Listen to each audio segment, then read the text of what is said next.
is sort of supernatural. Hey folks, welcome. We are playing Myth the Wind Age. This is the first session of a new campaign that I am running, so you get to see behind the scenes. And we're just introducing our characters. Sorry, I started the recording a minute late here, but we'll probably go around and do formal introductions again once the actual game starts. I have one person who's still... Was that too much information? Ah, that's good. Meanwhile, Gustav, he's like, he has no memories of his childhood. All he knows is that he must go out there and multiply. Yeah. Has anybody else looked at your, quote, bongs? Your bongs! So real quick, guys. I must admit, I also put one down for the druid. I've got Pekul Silversun as a friend of nature, so I am a friend of them as well. Nice. I think I might have put you for my blood bond. I think I have. Awesome. I'm down for sure. Right, so guys, real quick, can everybody just tell me what the name of their character is and their class one at a time, and then we'll go over the bonds. Sorry, yeah, I guess I'm kind of jumping ahead here. Sorry, man. No problem. Who wants to go first?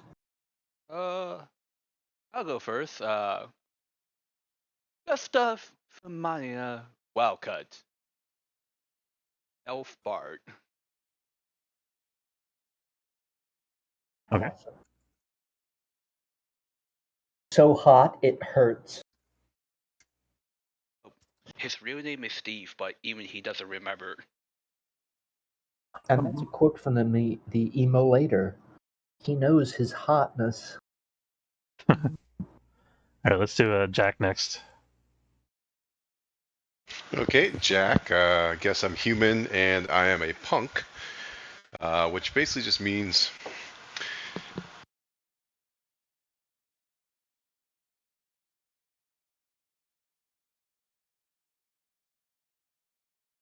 Sounded like you stopped in mid-sentence. Were you going to say something else? Yeah, did we lose him?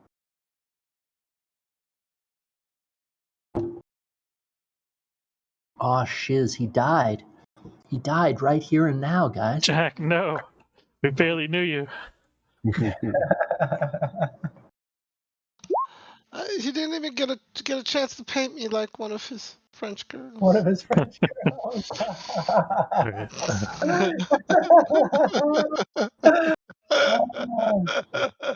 Right, let's get a Rufus. Who's in the wrong box? How does this bonds thing? Like, how come I can't? I'm just filling out the sheet, Russ. Okay. I've decided to just put everything in. Okay, here we go. I got it going. There's so many hacks of the game that you're definitely going to find different sort of setups. So let's get a Rufus. What's your deal? You're a ranger, right? Oh, sure, yeah. So, like I said, Rufus the ranger. He's an elf from 3 generations ago. We were big time down there in Forest. I literally died the moment I started talking. Oh, it sucks. I was upstairs, making popcorn. Jack's go ahead. He's basically a punk. He does what he wants, and he wants to get respect. He hasn't done anything yet. Basically, just as a rebel without a clue. Yeah, he's a rebel without a clue. I feel like you have done something to give you like a little bit of local renown, maybe. Oh, sure. What was it? It's kind of. Let's see. Where were we in? Some little town or something like that. So we're in a tiny walled city called Gower, which is on the eastern edge of the map here. It's kind of out in like a deciduous farmland area. It's one of the last sort of semi-bastions of civilization that exists in this dark time. If you shift ping, it'll immediately make all of us look at Gower. Yeah. So you guys are in this place here, in Yrsgrad.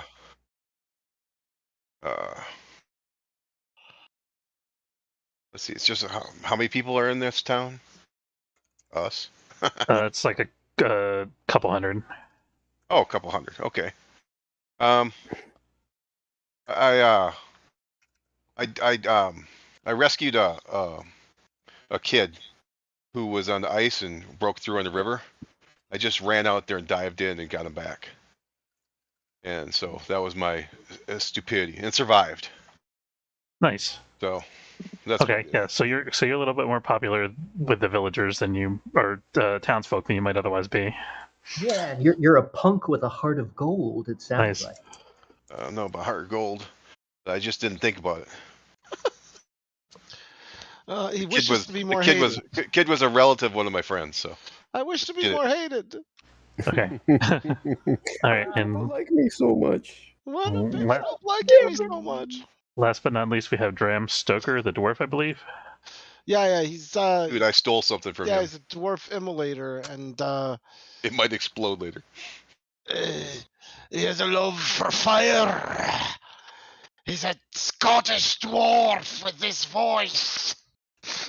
Excellent. I'm gonna be a horse by the time we're done. I already sang songs of you before we even met. I singing the songs of the Fire Lord. Yeah. The fallen one without a horde. Excellent. Okay, so are you singing the song of the Fire Lord, Gustav, or was that a different song that you were singing? Oh, that was me singing. No, I mean you said you sang songs of him before you met. I thought, right? Before they met. Yeah, before we met. So basically, it's like, it was a song that another bard sang about one of his adventures. Okay, so what was the adventure? What was the song about? It was a song of the adventure of Dram Stoker going to a town to hunt a flame pyre. To hunt a what? Sorry. A flame pyre. Okay. Fiery vampire. He's like, okay. Oh, okay. He's like, no, we just made that up, I guess. Yeah. No, that's silly. I didn't understand what you meant. The flame. It's fiery vampire is completely fine. Vampire. And that. He's a crazy drummer. I love it. It's perfect, actually. Yep. And Gustav is currently writing a ballad about the adventures of Jack. Okay. No. Oh shit! That means that you know incriminating details about me. I love it. It's Gustav knows actually a incriminating crime details about me. drama where he's investigating all of your crimes. I gotta increase it. It's really a short book. And then putting it into a ballad for everyone to listen to. Awesome. So how did Gustav find out about the incriminating details? What was the detail that he found out about? Shit. I got like I got this collection of all this stuff from all the different villagers. There's like keep this little memento of some crap that they have. So I got a bunch of stolen, like I got a spoon, somebody's scarf, this girl's bra. I got like incriminating stuff. I keep in a little storage area. Oh, so Gustav like followed you around and found your stash. Is that what it is? Yeah. Bastard. He didn't turn me in though. I wonder what he wants. Nice. Let's see. Which one's Pickle? Is that the... Pickle's the druid. Okay. Quick lore note about the elves. So elves in this setting are called the Firbolg. They are, I would say, elves in all but name and appearance. Let me pull up a picture of what they look like.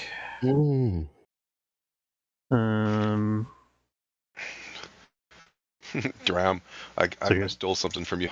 So you guys see the handout? Explode spontaneously. That looks pretty similar to my picture. I think I've got sort of a half-assed beard and a bit of a pullback. I mean, perfect. Wild, pretty close. Yeah, so this is the Firbolg. They're humanoid forest dwellers from the air mine, as you mentioned. They're renowned with archery. They're in tune with nature. A little bit about their history. Their homeland originally was destroyed by the Trow, who are a race of giants from the the northern steppes. They cut down the Firbolg's ancestral forest to feed their immense forges, scattered them across the world. So you're one of the Firbolg that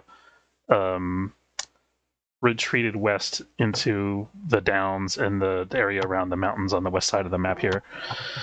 Do we hate them? The Firbolg are not the Ents. They're just another race that they destroyed. That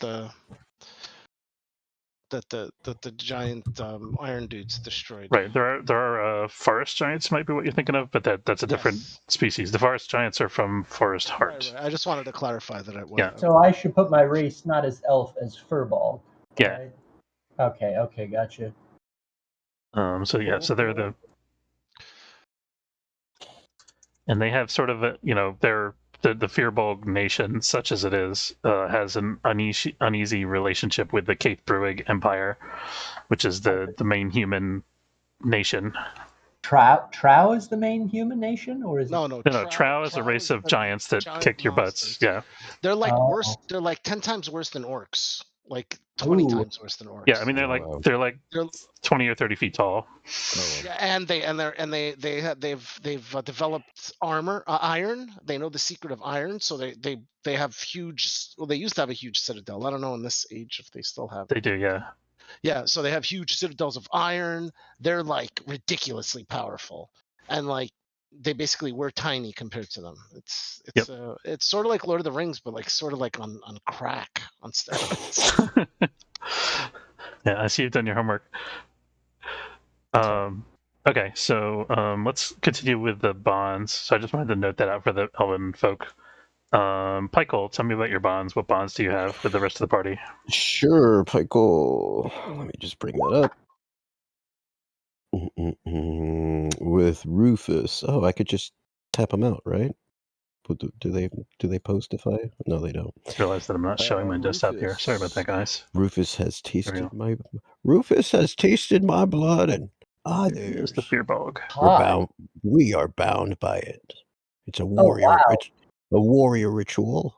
Did you like? Is that like? Did it heal me, or was it like a blessing for the battle, or? It's a blessing for the spirits. So we shared it in almost a cupped leaf. All right. In a nature ceremony. Nothing romantic like that kind of thing, but it does. Okay, yes. So you were granting him a blessing, is that right? Yes. Okay. Rufus, did you ask for his blessing, or is it something that he felt that you needed? I'm thinking maybe I would turn it into a bond for me as well. I've got doesn't understand the wild, so I'll teach them. And so like this is my way of, I'll show you, your ways are barbaric and don't worry. Rufus, I come from the islands. I'm more of an island folk, and the kind of fauna and flora I'm used to is from more of a jungle island kind of wild setting. Okay, so you're pretty wild. So you got respect for nature. You understand the wild. So then, yeah, I don't really have a bond for you, probably. Well, the great forest is unknown to me, and I do appreciate someone who has more experience in that kind of territory. All right. Well, I'll just change. I'll do the bond as does not understand the great wild, as in terms of like a deity, because I am planning on going that weird ranger cleric route. All right. Nice. Does not understand you call it the great wild, the great nature, the great wild. The great wild. Great wild. All right, sweet. I'm more connected to the elements of nature than right. Those of the forest. And Gustav, the spirits spoke to me of a great danger that follows Gustav. What did they speak of? What hints did they give you? They told me to be aware of the darkness that creeps in the shadows as we are not looking, and to always post some kind of circle of protection when we make camp. Awesome. I pee in the circle. Well, I pee around the camp. Is Gustav comfortable might help sleeping in a with that. circle of druid urine. Is it druid urine or is it like bear urine? I smell like animal, and I have like blood and like all kinds of stuff smeared on my leather jerkin and Okay. that kind of stuff. The immolator. I put the immolator because I didn't know your name before, Drum. Hold on, let me just change it to Drum. But Drum, I showed Drum a secret of the land. Oh. What kind of secret? Jesus Christ! Stop it, you son of a bitch! So what was Drum looking for? What was Drum looking for? Yeah, what? Dram wants to burn stuff, but what else? Is it just burning? You just got to purify. He's all about the burning. No, I haven't fleshed it out, but we'll say what is he looking for? I'm looking for a rune stone of fire to save my sick aunt. That sounds like it will definitely help. Yeah, so there are actually runestones. So that brings me to a little bit about magic in the world of myth. So I'm glad that you mentioned that. There is in the lore of myth and the history of myth, there is this this great dreamer called Weird, who was sort of like the god of creation, and he was opposed to Nyx, who is the god of night or goddess of night, during the battle between Weird and Nyx, Weird was shattered into these 49 stones called the Weird Stones that were scattered all throughout the land of myth. All magic that is wielded by mortals comes from these weird stones. So whenever you to learn a magic for the first time that no one has learned before, you have to have possession of one of these stones. And they're said to have some very strange properties, although not much is known about them. So you can't level up in a spellcasting class unless you've got access to one of these. Is that right? Well, no. Once the dream is sort of like the seed of your magic. Like you have a nature. You might have exposure to the nature weird or the fire weird or whatever. Once you're exposed to that, then you can develop the magic, but you can't start a whole new branch of magic, if that makes sense. Well, I shared with Drum some primordial words that might help him communicate to the runestone. It's something I'm learning to speak, slowly learning about speaking more with the elements. Yeah.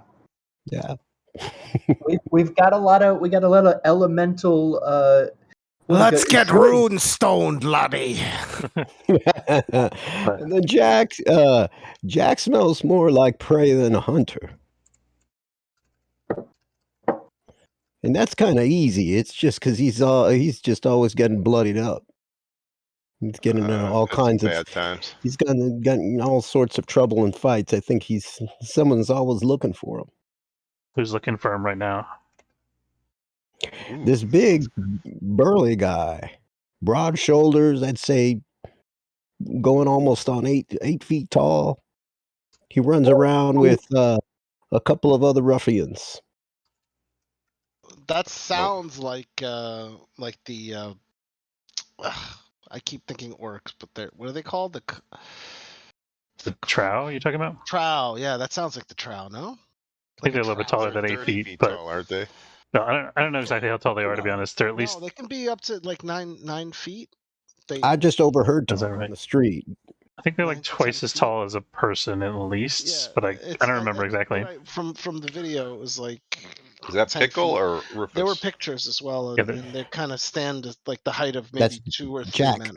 Jack. I know, but who's talking about me again? Oh, Pickle, yeah. Okay. But like I heard a rumor on the street, like almost like if somebody's trow. So that's why got hired. Pickle has my back when things go wrong for some reason, and now I know the reason why. Nice. Nice.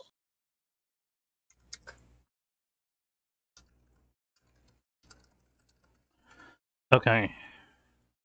I mean, this sounds great. It sounds like we're a tight-knit group, honestly. Yeah, We're all fantastic. pretty close. All right, Gustav, how about your bonds? What do you have?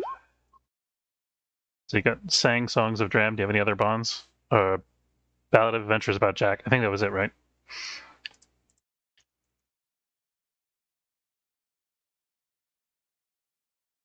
Okay, have we done everybody? I think we have to do Rufus still. Rufus, what are your bonds?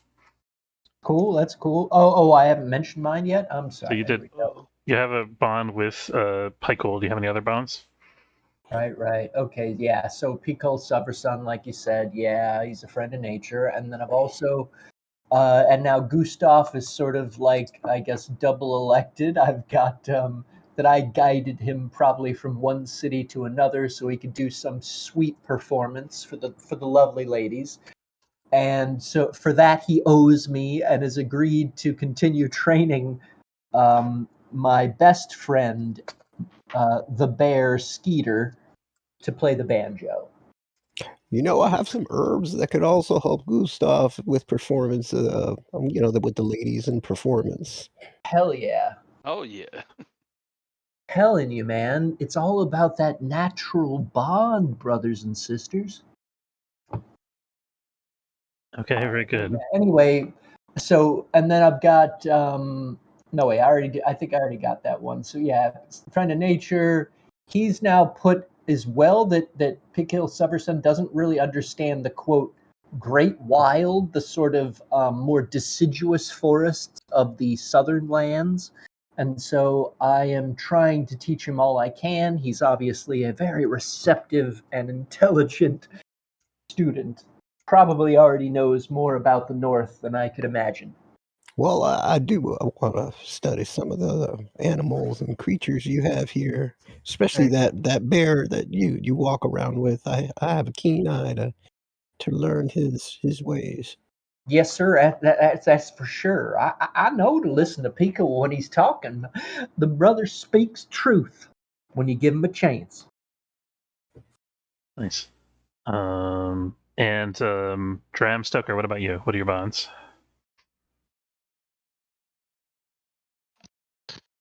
Look at them. Jack has felt the hellish touch of fire. Now they know my strength. Yeah, we go. Yeah, these are some. This dude's very intense. I stole something. Wait, no, what's mine? Jack has felt the hellish touch of fire, and now they know my strength. Perhaps I saved him from a fire. He was in a fire. I took something from you, and it burned me. Nice. Yeah.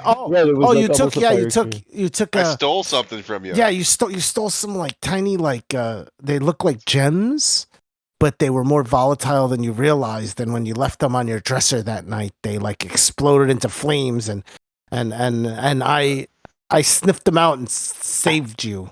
How's that? Is that okay? Sure. And then so that way you touch the fire and you see me like stick my arms into flames and save people, and so you see. I guess that's how you see the fire.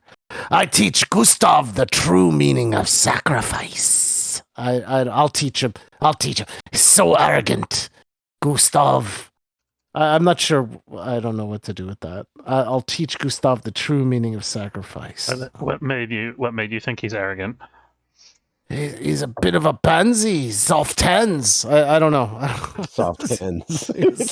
Soft hands. Gustav, what did you brag about to impress Drum in that way? Let's see. Saying about the time he went to fight a flame pirate, and the flame pirate tried to, on his dying breath, tried to take him out along with half the town. I'm offended that how dare ye sing about flame pyres? You should have some respect for them. They're mythical creatures and they'll kill you in a second. And so, yeah, I have to teach him the true meaning of fear in regards to the flame pyres. I think that'll work. I think I can do that. Perfect. All right. Cast something into the fire for Pickle, and still owe them their due. Now, this could be connected with my bond that he has with me. where he gave me some like information about the fire runestone, and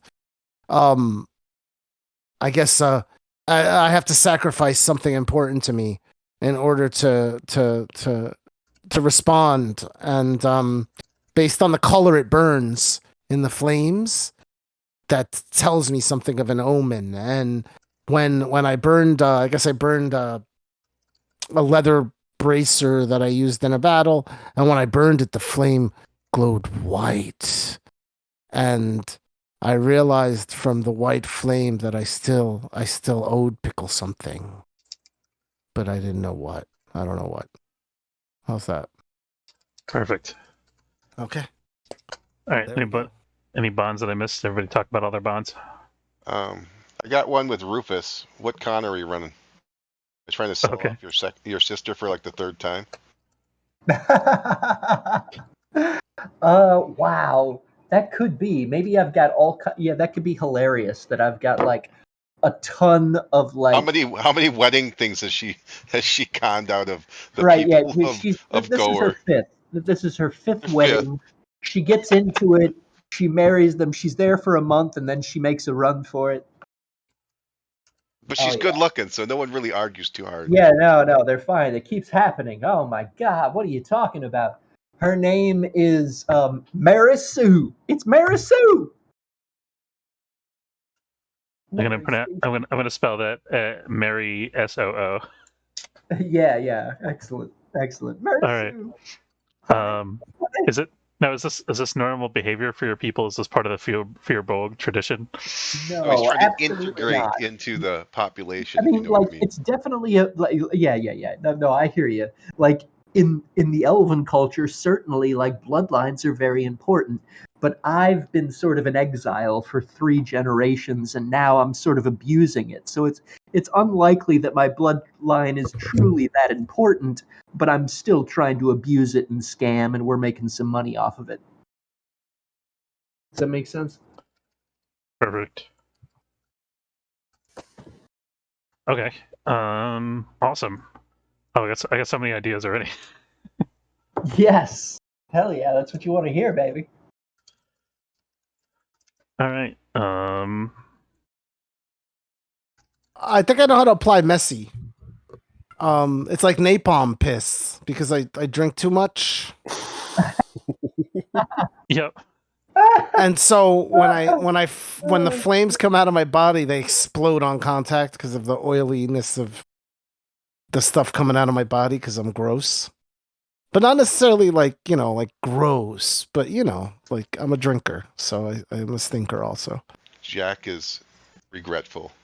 He stole something from Fram Stoker merely because he didn't realize how bad he smelled.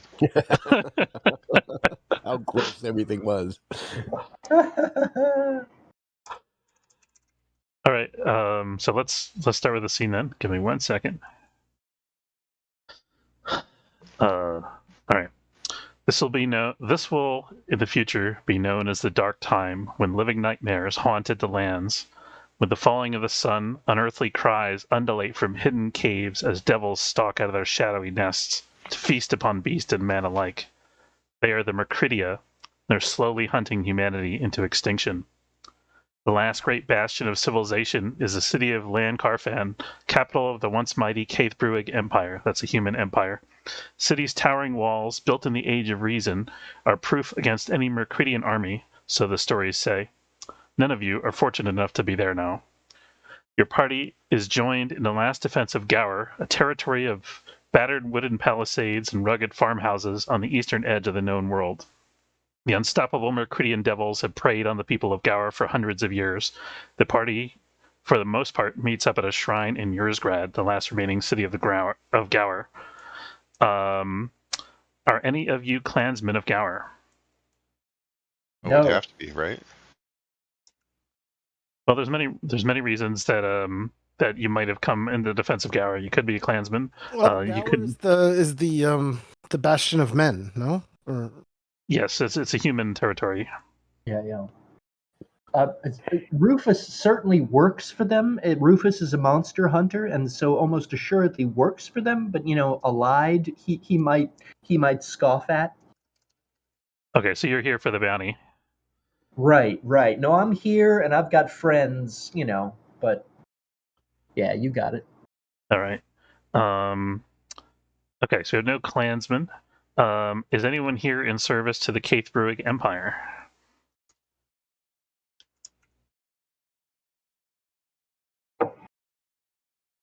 No.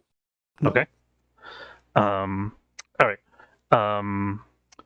Last night, under the last sliver of a waning moon, the hills surrounding Yrsgrad. We already did that. Sorry.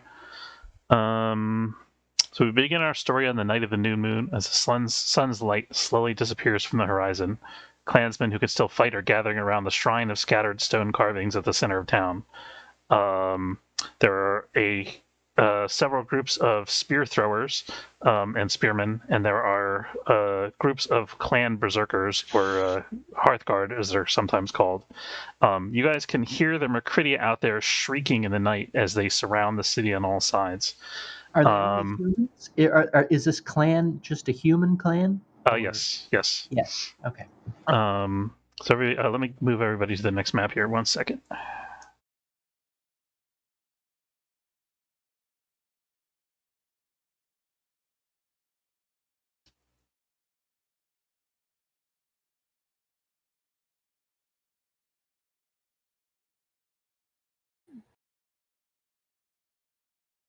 Yeah, can you guys all see the board? Well, there's a lot of weird lights. Yep. Yes, sir. Yes. Okay. I think I'm missing a Pog still. Who am I missing? Jeremy or...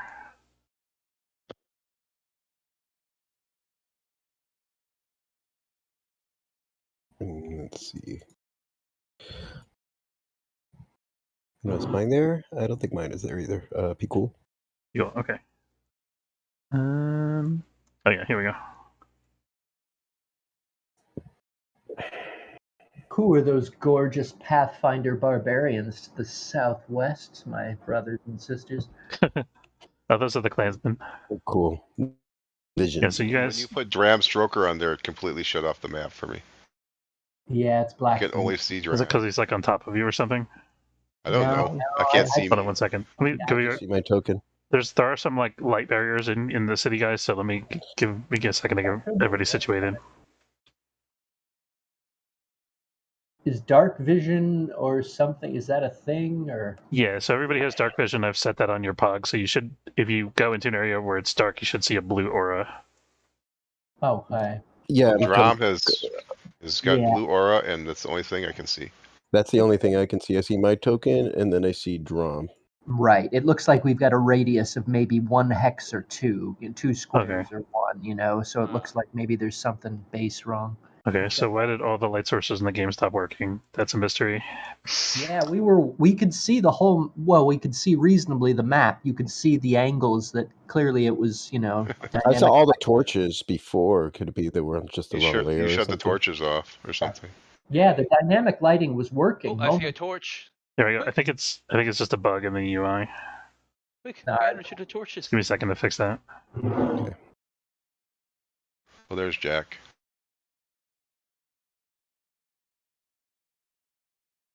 Gather to the light. Precious I light. love the lighting system in this Roll20, but it's very buggy.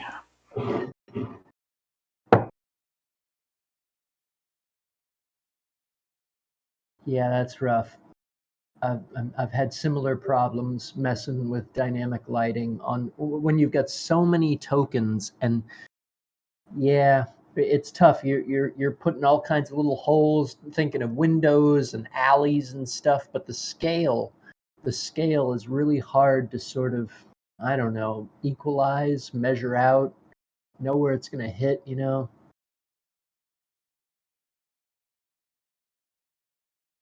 See, like, why could we see before you drop Drum Stroker on it? Like what? Why did it work? And then Because he gave Dram Stroker dark vision, and it shut everybody else's. Everybody shut their eyes. Oh, really? Oh, that's wild. Shit. Dram Stroker stole everybody's vision. It's a How smoke. dare you? Mm.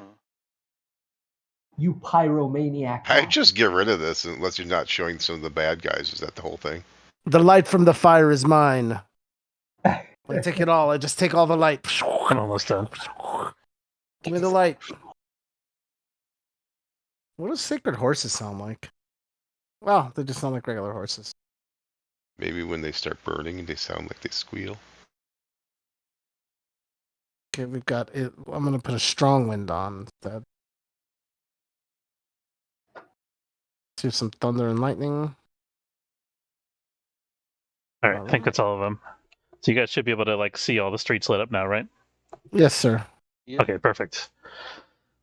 So you guys are gathered in this shrine in the center of town, which you can't see super well because there's a ton of pogs on top of it. But there's Are you sure we're not just seeing through Dram's Joker? Because literally,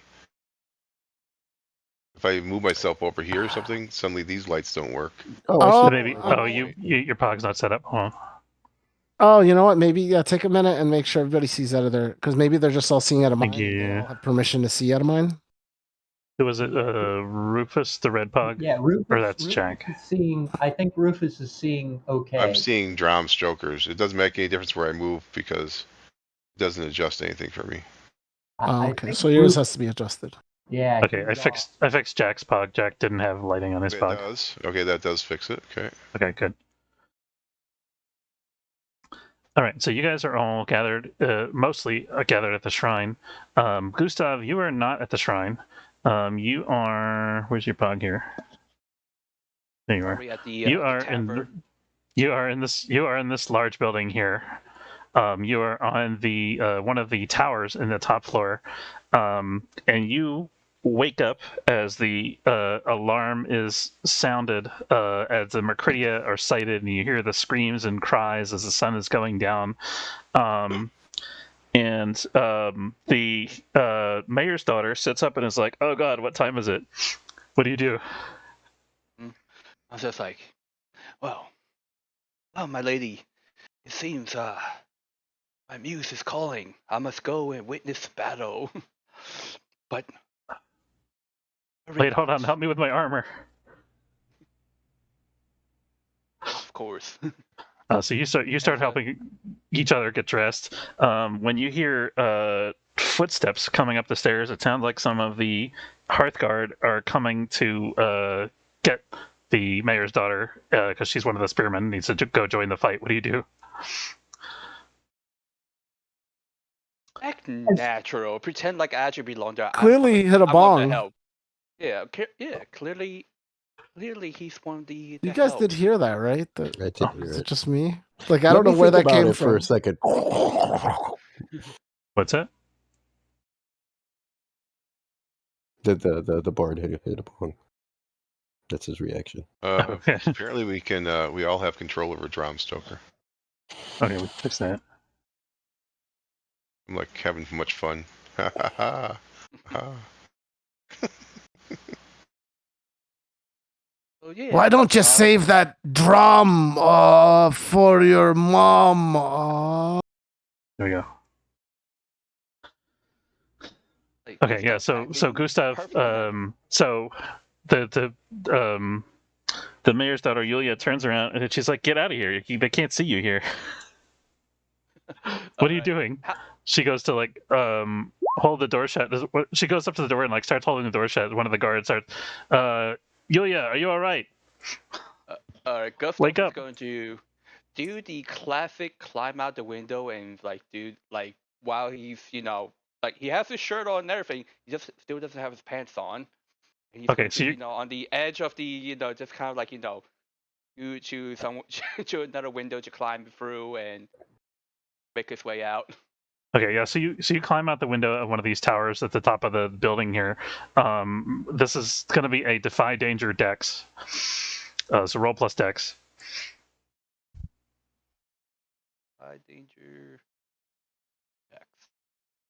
Oh, he jumps out of the window, but then doesn't realize how high he is. Yeah. Well, he's gonna he's gonna climb down the tower, right? Oh, nice.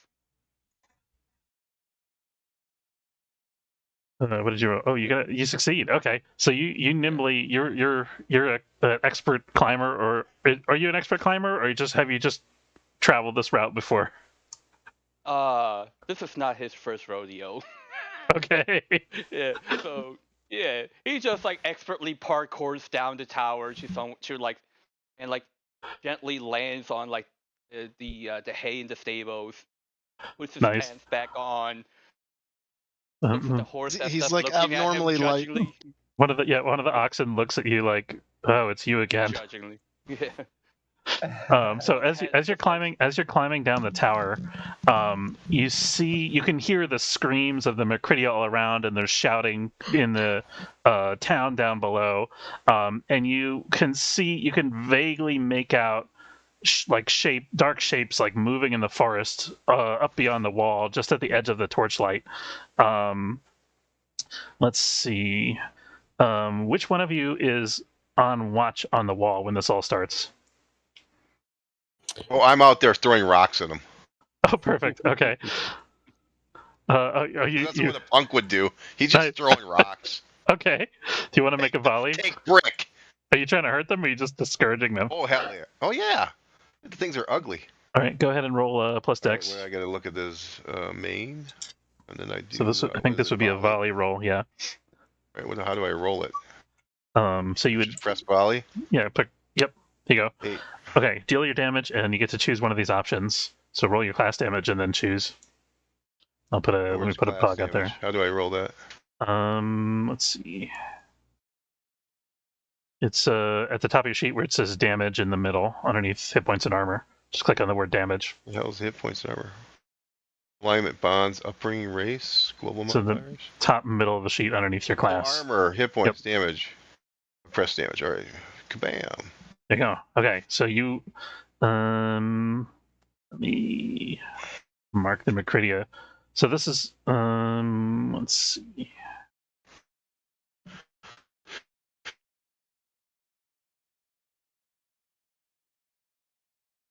So you see this guy out here, and let me also show you guys what the Myrkridia looks like, because these can't see him because it doesn't allow light beyond it. Oh, my bad. That better? It only goes 1 square away. Can you see him now? Not even that. Are those the little things? Oh, that's a guy. Yeah. Oh, dude. All right, sure. Okay, yeah. So you hit that guy. Totally with the forest, though. Yeah, that's kind of the idea. And this is what these guys look like up close, just to give you guys an idea. Oh, dang. They're pretty scary critters. So you bean one of these things. Let's see. Let me pull up their stats. Okay, so you actually bean one of them on the head, and he drops like a sack of potatoes. You see that there's like a couple of them. You see there's kind of like a small band of them traveling with him, and when you bean one of them, the rest of them kind of like they shriek and flee back into the forest out of your vision. And take that. Very good. All right. I jump off the wall to chase him. Do you? Okay. Yep. All right. We'll come back to that in a second. Okay. Let's see.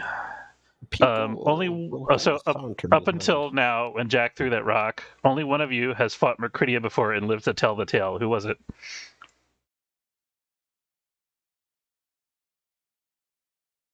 It was me. Right. I barely escaped with my life.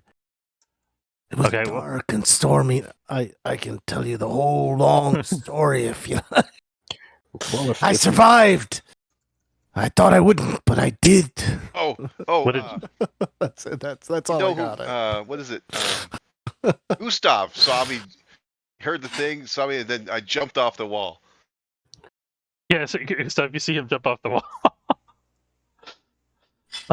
Okay, so Drum, you know that the Myrkridia are cunning skirmishers, and they can outrun all but the fastest men. You can spout lore if you'd like to know more about them from your encounter.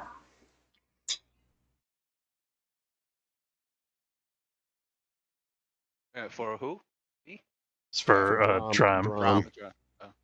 Spout lore. Okay. Intelligence based, you can get all kinds of infos, brothers and sisters. Okay, so I can roll, yeah? Yeah. Is that right? Intelligence? So it's intelligence. There should be a move called spout lore. Yeah. Yeah, I know. I don't. Unfortunately, my thing's populated with minimal stuff. I'm trying okay. to find a sheet now to like add that back. But I just rolled. Did that roll? Did that work? Yeah. Okay, you rolled pretty well. Let's see. Oh, dark mode made it so I couldn't see nothing. Here we go. Yeah. When you consult your accumulated knowledge about something, roll plus int. On a 10 plus, the GM will tell you something interesting and useful about the subject relevant to your situation. Okay, so you know from your fight with the Myrkridia, one thing that you figured out from watching a skirmish between the Myrkridia and some of the clansmen, you notice that the Myrkridia are they like to attack the weakest point they can find. They don't like to engage the clansmen directly. Like you saw them, they go after a group of clansmen and they'll kind of try to distract them, and then a couple of them will come from behind and they'll try to grab other people that are non-fighters and drag them away. So one of them tried to grab you. What did you do to it? I put my fingers in its eyes and I set him on fire. I set its skull on fire. Nice. Okay, so one of the surviving clansmen told you afterward that they can smell fear. The smell of fear drives them into a killing frenzy. If you steel yourself for battle, you can defeat them. But if you show any hesitation or any sign of weakness, you're as good as dead. What about the smell of their eyeballs? And I sniff my finger. I don't know what a cooked eyeball smells like. I haven't had that experience. What do they smell like? They smell like ash. Okay. Yeah. All right. Yeah. So you know that about them. Looking around at the folks that are gathered here, these guys have been under siege for, like I said, hundreds of years. They fought so many battles with the Myrkridia. You guys have managed to avoid fighting for the most part, because people who are out here at night getting attacked by the Myrkridia in their roving bands usually don't survive the encounter.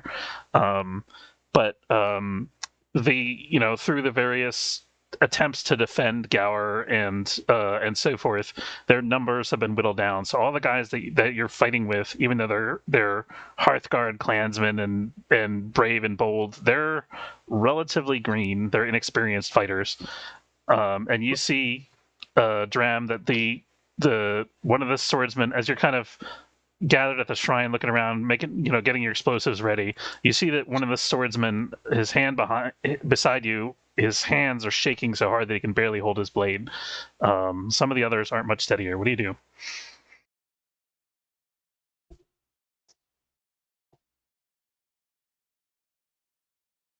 Wait, who was addressed for that one? Dram. Yeah. Oh, it was me. So you notice that these guys are all afraid, and you know that the Myrkridia can smell fear.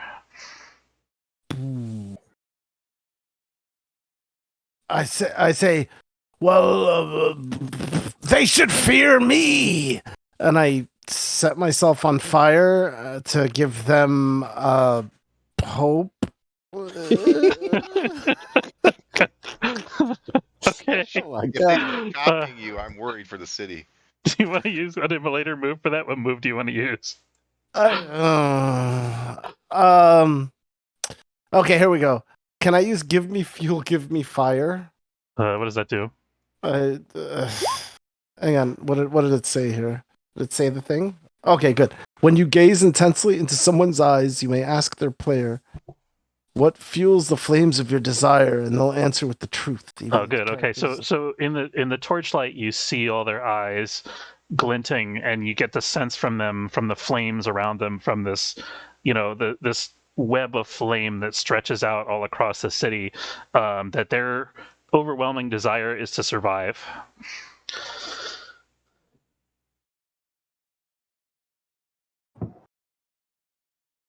Okay, good. Carry on. Okay. Carry on. All right. Which one of you has command experience? I have a move called command, but it's only for my animal companions. I'm talking about. Well, you can count that if you want, but I'm thinking more about commanding troops. I'm going to say that one of you does, because you guys have been in this world and battles are like par for the course here. So who was it? Oh, I got buddies. We've had little skirmishes and stuff like that in different parts of town. And I've gone out with some of the Hearthguard and stuff. Oh, perfect. Okay. So, Jack, those guys are all gathering at the shrine. That's not a place where you want to be when you're trying to, fight when you're outnumbered. It's very flat. There's no cover there. There's, even though I'm saying, it's a shrine, it's really just like a ring of stones kind of thing. It's not even big enough to provide cover from swords and arrows kind of thing. You kind of know that whoever's in the city, the way that they're scattered around, they're not going to do well. You might even be better off out here. You're running after the Myrkridia. The Myrkridia is trying to. I'm running to. I yell at them and then I grab the Myrkridia hunter, and then I'm going to do my move to get up. Okay. It's free running. Oh, nice. So you're just grabbing the corpse. Is that it? Yeah, I'm grabbing the corpse, scampering up the wall, and then the last peg rips out as I get on top. Nice. Okay, is there a roll associated with free runner? What does the move say? Yep. It says, you make it across, but you won't be able to make it back the same way. So I'd have to pick a different section of the wall or something. Okay. Yeah, so it's a rope broke when I got up. That makes sense. So yeah, there's probably more handholds, oddly enough, on the outside of the wall because of all of the damage that's been done to it over the years by these things attacking. So you get up and over, and you're lugging this big heavy 12. Is that enough for? Oh yeah, you struggle with it, but you can get it up there. What do you got this thing on the top of the wall? What are you doing with it now that you got it up there? I'm shouting. Okay. First kill. Many more. Come on, guys. I'm gonna do that old charm. Oh, nice. Okay, roll it. Holy shit! Wow. Okay. Other party likes. So who are you trying to charm? Oh, I'm just yelling. Okay. Anyone who will listen. The princess comes out the window. I'll do you next tomorrow night. Okay. The princess, the princess, who is one of the Hearthguard spearmen, is looking, kind of happens to glance out the window to see what the hell you're shouting about, and she's very impressed. She kind of sticks her spear out the window, goes whoa, like cheering you on. Yeah, all right. Yeah, whoa. All right, and so I earned something. Yeah. All right, nice. So you got so she's impressed by you. Let me write that down. Okay. Oh. Anyways, I'm holding up the skull or the body of the. I'm an honest to God prince. Yeah, I mean it is like in a whole entire corpse. It's very heavy, so you kind of have to separate the skull if you want to hold it aloft. Got his head. Yeah. Okay. Yeah. So you hold that thing aloft. Do Trow have any weapons at all? These are not Trow. These are Myrkridia. Myrkridians. They yes and no. They don't. Or something. For the most part, they tend to just like to use their claws, but sometimes they do use primitive weapons. You sometimes see them with like rocks, like throwing rocks, like you are, stuff like that. Kind of simple tools. Oh well, this guy had a machete from one of the guards. And, oh, nice. Okay. I just grabbed that, chopped its head off, and then ran up the wall again with it. So I held it up. Nice. So it's one of the guards' machetes, and he's dead. Fantastic. Also know something about it. All right. So Pykel, you're kind of looking out over the shrine, and you get a sense there is a spirit here. There's a gathering of community, and your bear can feel it too. And the spirits kind of speak to you, and they say, they ask you, is this your island? Is this your safe place? Wait. Do you mean Rufus or do you mean the druid? The druid, Pykel. Okay, sorry. Yeah, because the bear belongs to the ranger. That's probably. Oh, is it? My bad. Okay, sorry. No. So yeah, this is for Pykel. Yeah. Yes, actually, it is. I'm surrounded by the only family that I have right now. Like wherever I kind of tend to roam, as long as I'm with with my tribe. This is my space. All right. So who's counted among your family? Is it just the party? Is it the clansmen of Gower, the fellow warriors? Is it everyone in the city? What? Just my adventuring party. I don't feel like I'm tied towards any particular nation or kind of civilized kind of society. Even though I do protect humans and the elves from unnatural forces or like an unnatural menace. So I do feel I guess then I guess I do feel at home in terms of like feeling like I have to protect the people around me. I guess by extension of my family, which is the party. All right. And what kind of preparations have you made for this? Because you've known that they were coming since last night. Yeah, I didn't sleep a lot. I marked the territory all around whatever area we were kind of bunkering in. I marked it, with fecal matter, and I peed in corners, and I wrote runes. I summoned spirits of the animals of my island, and now that there seems to be activity, I want to change shape and take the form of a hunting cat from like the tropical jungle. Okay, and so kind let's of let's take this thing one at a time. So Yeah. so we have the runes, we have the spirits, and we have your hunting cat form. Of the runes and the spirits, which one is going to come into play first as these things approach and attack the city? The spirits, they whisper into my ear that there's approach. There's something on the approach. The rooms themselves are kind of something has to cross over the threshold in order for that to kind of trigger any kind of protection or alert for me. The actual whispers of the elementals is what I hear.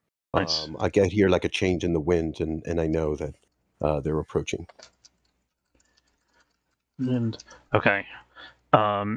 So you hear the change in the wind as they approach. Go ahead and roll me your spirit. I think you have a move for summoning spirits, right? Yeah, I do have. Is that by nature sustained? Spirit tongue. There we go. Where is the location of our serious druid? Is the druid up here, or I thought that was the punk? Where's the druid? So he's this guy in the middle here. I rolled, but I didn't see 6 and 2, 7. I rolled post. Okay, so it just. I have to turn the dice off. Is that why? Maybe that it didn't post on the chat. You guys are on top of each other. That's what the issue is. Yeah. Oh, okay. Well, I can move then. Sorry. Just the pogs are a bit too large for the road is all. Sorry about that. Vroom. Okay. So. Oh my God. 6 and 2, 8. Okay, what did you roll? Sorry. An 8. Okay, nice. That I'm with the druid. I'm with Bravalla here. Or Picul. Cool. Yes. So I'm gonna say that the spirits are watching one of the approaches. Which one is it? That's what they've agreed to do for you. Like a cardinal direction. Yeah, like which one of these gates or which one of these areas? Yeah. To the, I guess, to the east of us. Okay. So the east wind has come to your aid. Yeah. Spirit love. That is way too big.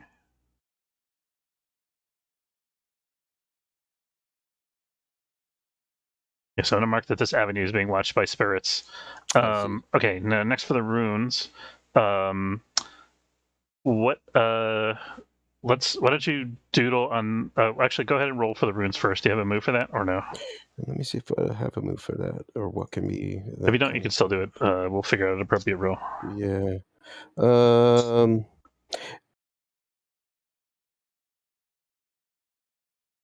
No, that's by nature sustained as food stuff. Maybe just from Born of the Soil. You learn magic in a place where spells are strong and ancient. They're marked to you as attuned. This is more like shape shifting, but it's nature magic, I guess. Okay. Let's Oh, see. nice. I don't know if that worked. If it's a junky roll anyway.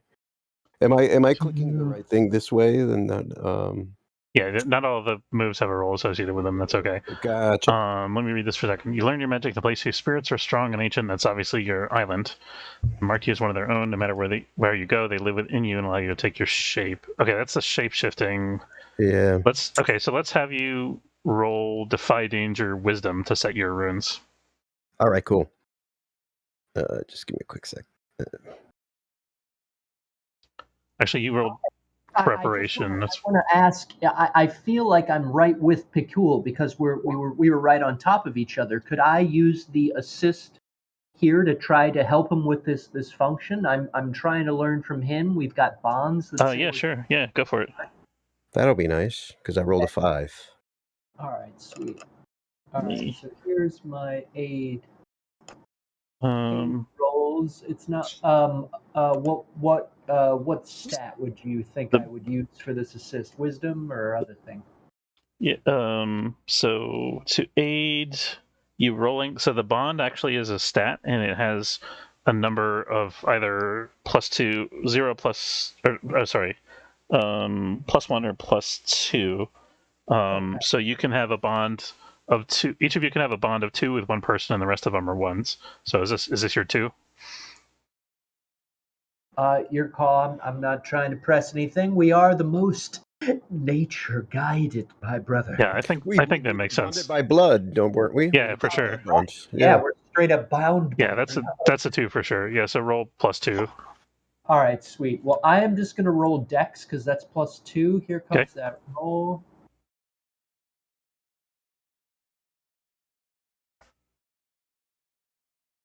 Eight. Nice. Okay. It works. It gives you a +1, right? Okay. What are you doing to aid him exactly? I'm meditating with him. I've meditated with him for the last hour. My bear is clearly in a position, and it's staring at the moon. And I'm in a position, with some weird hand set up, and I'm sitting cross-legged, and I'm mumbling something that he taught me earlier today. Okay, fantastic. And what do these runes do when activated? They. Shit, that's not enough, is it? Shit, with a 5, we're not even gonna base success. Damn. They act as a ward. Something has to make a bigger effort to kind of break into the perimeter, or it's not like a shield or anything like that. It just makes it uncomfortable for something that, like, some kind of creature that is not like natural, for like an unnatural creature to cross through. Okay. All right. Perfect. So you set up the runes. With his help, you managed to get the runes. I'm going to say the boundaries of the runes are where the gates are, if that's all right with you. Yes, that'll be great.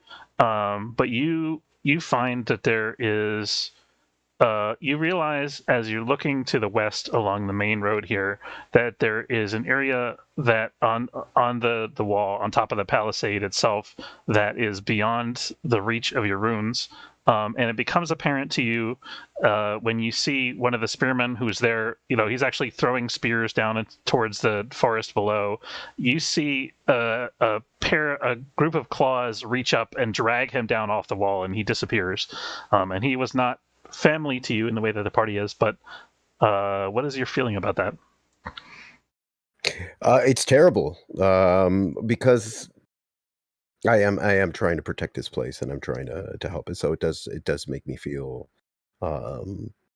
it makes me feel, it heightens my sense of determination to, like, if I can't make it over to that wall, I'll shout out, to get somebody else to run for cover, run over there and cover that area. Okay, so you shout out, and you said you were going to shapeshift. Go ahead and roll your shapeshift. Sure, yeah, but I would yeah. And decide what you're going to shapeshift into. I will. I'll decide what I'm going to shapeshift into and what I'm going to do then instead. Okay, make a decision first and then roll.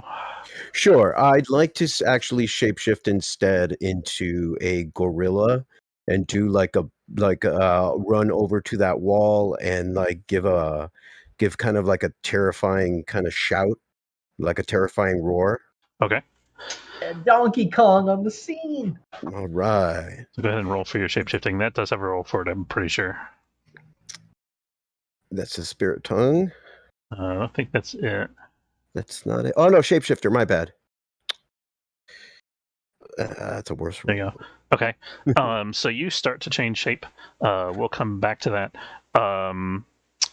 Who was Rufus? So you're chanting with him. You're helping maintain these words. You're sort of, as he's changing the shape of his magic to start to take on an animal form, and you see him start to, his limbs grow longer and his legs sort of become hairy and he starts to scream, and as he's doing that, you're trying as hard as you can to concentrate on these words to keep them active, and you feel one of the spirits come to you as he's transforming, and he's obviously very distracted with his transformation, and you see one of these spirits says, well, you can extend the ward, but there will be a cost. What do you do? Absolutely. So Rufus is so angry, right? He's getting this feedback from his friend because he's meditating with him, and it hits him, and he's just peak angry. He's just fucking hulking out, and he's absolutely like, give it whatever. I'll sacrifice. Let's do this. Okay. Then the spirit says, make an offering and we will provide this. What do you offer? One of my cousins in marriage. I don't know if that's enough. What would we do? What would be something they? I don't even. It's hard to conceive of what they might want. So they're elemental spirits of the land. Okay. I will. Elemental spirits of the land. My friend the Emulator and myself will light this place up with elemental power. This place will fucking burn, and I'll make sure of it in your honor. The spirit agrees to this. It seems quite pleased. Is looking forward to the fireworks. And you see the ward is extended, and Pykel, your shape change, you're able to change shape, but the transformation is incomplete because the spirits have shifted their focus. They're dealing with Rufus and dealing with you at the same time. They're trying to manipulate the wards as you're trying to manipulate your animal form. What is the nature of your magical relationship with the animals that you shapeshift into? If it's not a complete transformation, I'd probably be. I'd still grow in size, and my features would become like very simian, but the hair doesn't grow out, so it's almost like a naked ape. But no, sorry, I think you misunderstood the question. The question is like, what is the bond that you have with the animal? Is it, are you speaking to an animal spirit? Are you, is there a particular animal that you're emulating? How does that work? Sure. No, I actually channel the spirit of the animal. I a lot of these animals I've studied, and eventually get a connection with the spirit where it comes inside of me, and I know what they feel like, and I understand their language and their senses, and I become them in physical form. Okay, so you understand their language, you become them in physical form. Did I get that right? Yes. but it's kind of like it's not like a poof kind of transformation. It's like a bodily transformation. So it's Okay. over like a few seconds, whether it's I shrink or I grow or I expand. Like you see, you hear bone crack and the body shift and whatever items I get into kind of get folded into the transformation. And what becomes of the animal spirit when this transformation takes place? Well, the animal spirit is part of me when the transformation takes place. I would almost say, like, where's the animal spirit when I'm not in animal form? Because when I'm in animal form, it's kind of like we're both bonded together. Okay. When we're not, it's kind of swimming in this kind of spiritual ether that is constantly, to the unseen eye, is flowing around me, and that includes like the elemental spirits and different spirits of animals, and that's why I smear myself with like paint and animal kind of expression, just so I can smell and feel like the animals and attract these kind of spirits. Okay. Okay. So as you shapeshift, I choose the moves of your form. That's how the shapeshifting move works. And you've chosen this gorilla form, and the transformation didn't quite work. You got this half mutant form. So the moves that you have are leap and hobble is one move, and the other move is shriek and croak.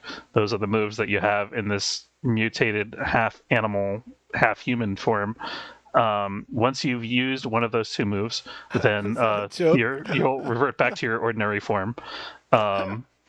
So because the transformation. No, that's and croak, or you can wallow. No, that's the mechanics, right? He failed the roll. This is the consequences. It's funny. Here's the moves, kid. Yeah. I'm gonna still try. Okay, well, so let me. Okay. So we'll get back to your shriek in a minute. Dram, you also have made preparations. What have you done? I'm filling barrels with kerosene so they can be shot over the wall. I'm working with a small team of siege weaponeers, siege operators, and I'm helping them with the mix of the black tar that we're using to shoot over the wall. Okay. Okay, so go ahead and roll me. So you've got the. I've set up my sheet. I got all the moves. Nice. Okay, perfect. I'm gonna say that's a volley roll, if that's all right with you. Yeah, I thought so. And here it is. Okay. Nice. Okay. So on a 10 plus, you have a clear shot. You got a 9. So choose one. Which one do you want to choose?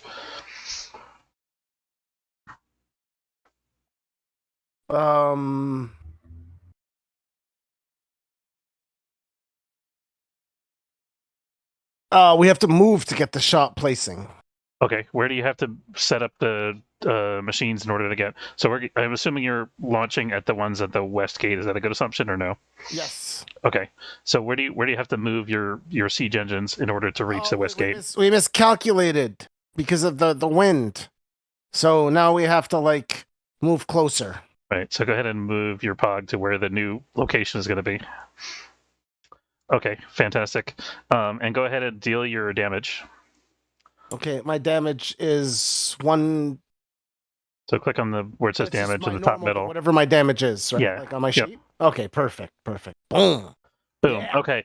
Yeah. So your barrel falls amidst the Myrkridia. It takes you a minute to get set up, but the flaming barrel streaks down into the night. Everybody sees this fireball. Gustav, you have a great position as you're just getting down from the tower. You see this, this flaming thing, almost like a fire dream, go out into the night and explode beyond the gates. And for a moment, you can see the Myrkridia illuminated, and they are immolated and dying, but you see that there are more of them, many more. Oh, that was But then you see as they've got this one spearman down. He's like kind of fighting for his life for a moment, and then suddenly, strangely, or possibly because of it almost seems like it's because of the flame, but you don't think so. But you see the Myrkridia draw back away from the spearman, and he's kind of like lying on the ground with his shield over him, spear, sort of clutched in this death grip, confused, like concerned that he's about to die, and the Myrkridia are just moving away from him. So Gustav, you see this. You climb down from the tower. Where do you go from there? From there, I head towards the punk, and seeing that like him make the speech, I'm gonna help him out by hyping him up while also buffing him. Okay. Lo, behold, the punk is on the wall. Alone he stands against the raging horde. Nice. Watch out, he's setting them on fire like the mighty storm. Jack! Awesome. All right. Do you have a move for your singing there? Yeah, There it is. There it is. I love it. there it is. Where are you standing as you sing this? Are you down in the courtyard or the stable or what?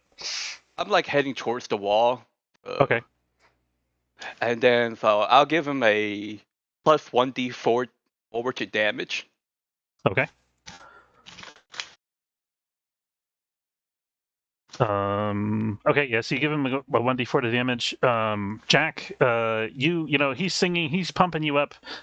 You see that there are shapes still moving in the trees, but it's hard to make out clearly what's out there. What do you do? But they've definitely, they've drawn back since you screamed at them. All right. So I grab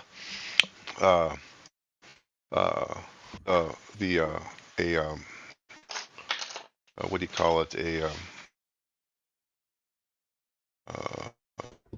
I grab another brick, Okay. and then I douse it. Oh, I go over here. So I grab a brick, douse it with what I stole from Drom, and throw it at the crowd. Oh, nice. Okay. So that would be an excuse for the 1d4 or whatever. Okay, so go ahead and roll volley unless you have another move you want to use for that. Holy shit! Oh, nice. Okay. So another fireball flies out over the wall, a little bit smaller, but not too much smaller, and lights up the night. And it's like one of those World War II battle scenes where you see like the tracers going off. You could smell the smoke, floating out over the city, and the ash and the scent of burned flesh fills your nostrils, and the screams of these creatures echo in the night. And you see that this thing that Jack's given you, was it one of the crystals, or was it a dwarven bomb, or what was it? Whatever. It was a crystal. Okay, so this crystal that he's given you, when you throw it, it lands, it kills a bunch of these Myrkridia. Deal you damage. Okay, I get an extra. Oh, I just hit damage again, right? Yep. Oh. Okay. So sorry, it doesn't kill. It immolates a bunch of these Myrkridia. It doesn't kill them, but they're all on fire. But the D4 did 3. Oh, nice. Okay. It kills 2 of the Myrkridia. But you notice as the crystal lands. Actually, can you see over the wall from where you are? I'm on top of the wall. Okay.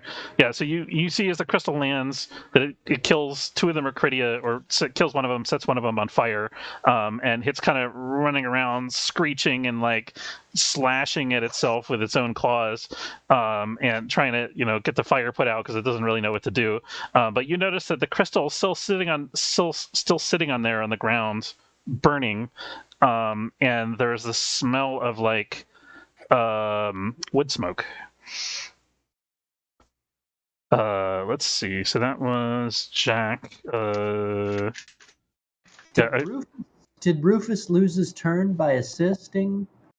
No, we're gonna get back to you now. So Rufus, you see that.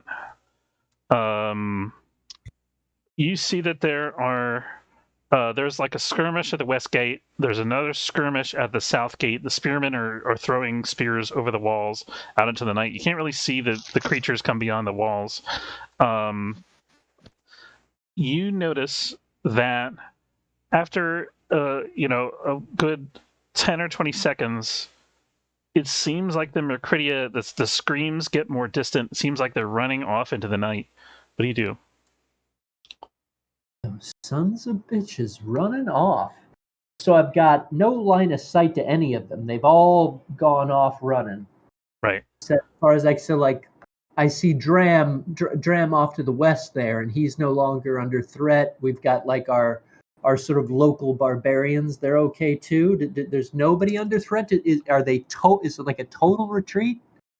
Yeah, so whatever it was, it seems like the wards of Pikehole have done the job. The creatures are reluctant to approach the city, and they've fled from this power that is surrounding the place.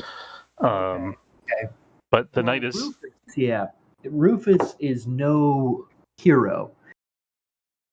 So he's going to definitely chase down those retreating fucks and try to kill as many as possible. He's a pragmatist and a hick. Okay. And he's ready to shoot some filth in the back. So All right. I'm going to go for some volley, I think. Okay, go ahead and move your puck first. I don't see any. They're like surrounding the city on all sides. They're running away they're scattering in all directions. A good point. So maybe it's more important that I'm trying to decide who to target. Can I see any leaders? Can I see anybody giving orders to retreat? So first you need to get into a position where you can actually see outside the walls, because right now you can't see anything about what's going on. So where are you going to go to try to figure that out? Is there? We've had a lot. It looks like everybody's going west.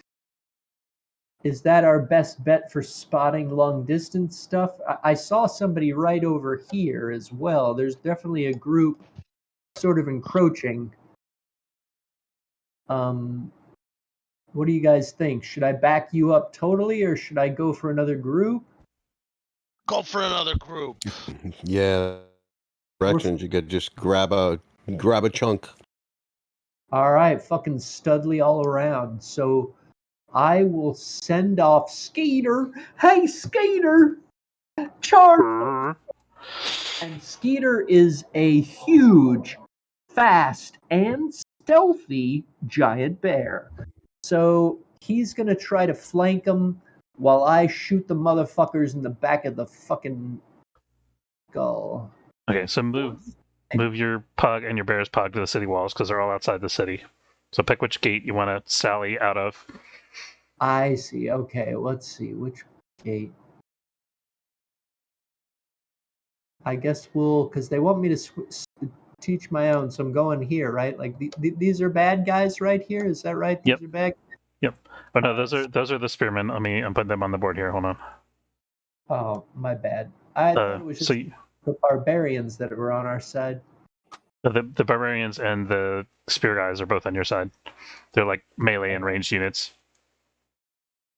Have I? Well, then I don't, guys. I don't know. I haven't seen it. I thought that was their bad guys to the east, southeast. There should. Well, you can see that these guys up. These guys are the guards that are up on the walls. They're all fighting. You can see them like throwing spears out into the darkness and sometimes shouting. All right. Well, I'm a fucking sniper, so I get to height.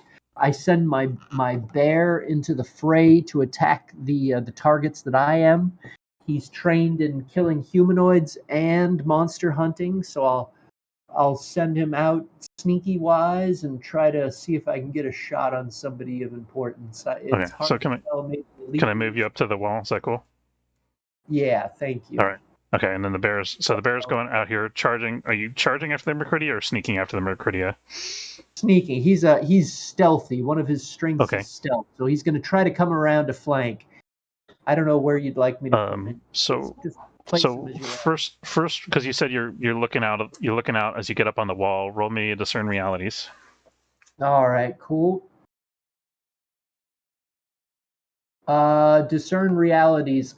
These are monsters that we're going after, so I'm presuming my monster hunting training for my bear could assist my command move. Would give me a +1. Yep. Is that all right? Yeah. So your bear can smell stuff as he's sniffing through the undergrowth here, and he can kind of point to where they are. All right, so just add 1 to the score. Okay. So you get an 8. Make a difference. It's still a success, but I incur some consequences, brothers and sisters. So you get to ask one question from the list below. All right, so I'm finally on top of the palisades. I'm looking in all directions. I've got night vision, maybe the humans don't. What should I be on the lookout for that they can't see? Great question. So you look out on the wall and you're startled because you heard the Myrkridian screams fading, and you had the impression that they were in retreat. But as you get out there up on the wall, you can see that they kind of move out to this tree line and then just stay there, and they hunker down and they hide. You can make them out in the darkness with your dark vision, even though it's not in the dark vision. Hold on, let me move you where that is. There you go. You're inside the wall, but I'm giving you vision of that so you can see what I'm talking about. Okay. Sure. Yeah, so you see them melt into this stand of trees here and hide, and you see them. You can tell between you and the bear, you can tell that they're hunkered down, waiting for something. And then you see what they're waiting for off in the distance. What's that? Go ahead. You were going to give me more information. Okay, yeah. Off in the distance, to the southeast, from coming up through sort of like the meadowlands and the surrounding fields, there is this kind of wavering light that's out there alone in the darkness, like a torchlight almost. And as it sort of bobs and weaves through the fields, and you can see the movement of shadowy shapes around it. You can see the Myrkridia sort of in the long grain fields around it. And as it breaks into this gap between the fields here, you see this guy. Can you see that guy? Wait, no, maybe. Wait. You're talking fire guy right here? Fire. This guy. You see him? Oh, maybe I can't. No, I can't see that. Maybe it's my visuals. Yeah. I'm sorry. No, I can't see it. It's like it's light blue right there, but I'm still sort of in the dark. I don't know why. Okay.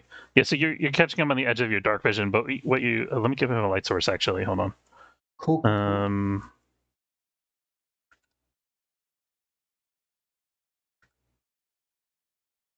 Now can you see him?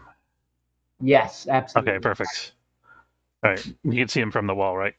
Yes. Okay, perfect. So yeah, so you see this guy out there, and he's got like this big gnarled like tree branch that has a little gemstone set in the top of it that has this eerie glow to it.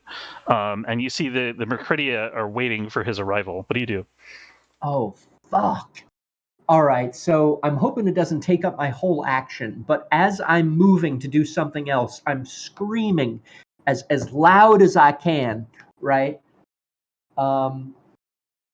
Second wave incoming later, 400 or 150 meters to the southeast.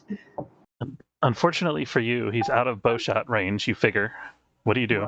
Right. All right. So I'm notifying them that there's a second wave coming, and to not, I guess, and then yes, but they're totally out of range. Is that right? They're totally out of range. Yeah. All right. Is anything in range? Anything else? Yeah. There's some of the Myrkridia hiding on the edge of the trees here. You could probably reach. All right. So I'm gonna try and make a shot. I'm gonna send out Skeeter. You know, he'll try to flank and shock him so I can shoot him in the back. Okay, go for it. Here's my shot. I'm just going to do a straight Skeeter kind of gives you a look like, you could tell that there's many Myrkridia out there, and Skeeter kind of gives you this look like, are you sure this is a good idea? What do you do? That's a good point. Maybe is my Skeeter going to get killed? But he'll do what you tell him to do.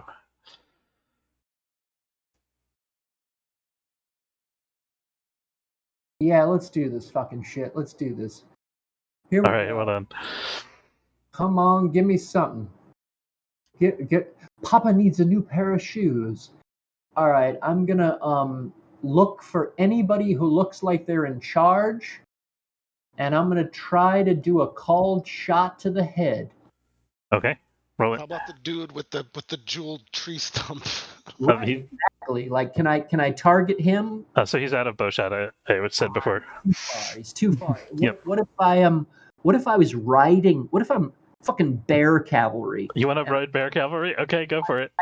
I dive off the palisades onto the back of my war bear, Skeeter. Hey, Skeeter, we got him, buddy. We got him. And we charge like fucking maniacs, seeing that this is. What else could we do? What else can we do to make a difference? And I'm going to try to pop him in the head. Here's my shot. It's like Randy Quaid in Independence Day. I love He's it. gonna die. His character's gonna die right here. Brothers and sisters, I got to try. Come on. 12. Nice. Damn. Okay. Deal your damage. Never mind. Fuck yes. All right, so my damage is D8, but because I'm doing it with my insane Ferocity 3 bear, you add 3 damage. All right. So here's my damage roll. Add 3 to this. Baby, take it in the business. What? Oh, I suck. Ah! Oh no. Okay, so 4 damage is it? All right, it's 4 damage, but I still get the effect, which means their leader is, well, the leader that I can target. The guy that I targeted is stunned. Okay, and you're going after the guy with the staff, right? Right, absolutely. I'm charging that guy. He seems to clearly be in charge, and this is my move. I'm stunning him so he can't react, and hopefully our defenses can get a grip. Okay, yeah. So you hit him, you stun him, you cry out. The Myrkridia. So you see him actually. He starts to invoke this great magic that's reaching out towards the city walls, towards Pykel's ward, and you see that he. The arrow strikes him straight in the head, and it interrupts the spell. And the magic kind of just fizzles out, and he looks just tottering, confused. The arrow gets him in the head. He does have like a metal helmet on, but the arrow kind of just dings him and dizzies him. But the Myrkridia, what's that? Stop it, Russ. I can only get so hard. But the Myrkridia around him are obviously enraged, and they rush at you and encircle you like lightning. Okay, so who's in the best position to hear Rufus shouting of the party members? I don't know. Where are the other? I can't see any of the other party members. No, I think he's asking rhetorically. So this is a story narrative question. Rufus is down here. I mean, I'm pretty close to the druid, but really, honestly, I'm from the tower. I'm on top of the walls, right, screaming at the top of my lungs. You're riding in on the. Yeah, okay, yeah, I guess you heard them scream from top of the walls, so probably everybody could hear this. I guess we'll go with Pykel. So you've got this, kind of mutated form. Did you use the move yet, or no? No, I mean, can I? I haven't used its move. It's a scream. Can I just shapeshift out of that and into another form? You can, yeah. Okay, within a plan to also invoke the spirits of shapeshifting into. I was thinking of shapeshifting into a wolf and calling, seeing if I could do a wolf call. To see if I could call wolves out in the wild to join the battle outside, because it feels like we need a lot more numbers to whittle down what's going on outside. So that's the intention. That was the intention of the shape change. Okay. So you spending your one hold for that to do the animal shriek. Right. Okay. Yeah. So you croak and call out, and there is an answering howl from far off in the distance. They will be here, but it'll take them some time. Okay. What do you do then? I'm going to then move towards the wall to assist. Okay. Go ahead and move your bug. Yeah. Let's see what. All right, and he's out here, right? Yep. And this is the person that he sees that's too far away? Yeah, so you get up on the wall, you see him like basically just in the center of this mob of Myrkridia riding his bear. Let's see. Dram, you also hear the cry. The Gower clansmen you see are rallying towards the eastern gate. You see them running. There's a bunch of frightened city folk that are gathered in the center of the center of the shrine here, and they don't look too pleased that their warriors are all running away. You hear them. There's obviously fighting going on the east side here. What do you do? Oh my God, Bard, please get the town on our side, brother. If you can get the town fucking rolling, that would rock. All right, yeah, let's get Dram first since I called it him, and then we'll go to Gustav. Yeah, good point. Sorry. No problem. Ahmed, you there? Oh, Dram. I'm sorry, I misunderstood. Yeah, I mean... Yeah, so you successfully defended the west wall. You hear there's fighting now going on the east side. What are you doing? Oh, no! The troops can't get to it in time because they got to turn around the whole siege array, so I got to go in myself. Okay, so nice. I take off. I run to the wall, and I don't know how long that takes me to turn, but I want to get to the wall and support Okay. Pike Pickle. All right. Pickle. All right, you're on their way over there. Gustav, you see there's like chaos down in the streets below. Like the defense isn't really organized. Like you see all the warriors running in one direction, which is usually not a good sign in your experience. What do you do? You also see that there's a couple of guards still hanging out in the courtyard around the mayor's manor. There's a spear folk up in the tower, along one of which is Yulia, and there's a unit of Gower clansmen down in the courtyard of the manor. Let's see. Okay, so which way are the people running towards? Everybody's heading this way. Can you see the ping? Yeah, I see the ping. So they're running, towards the east. Yep.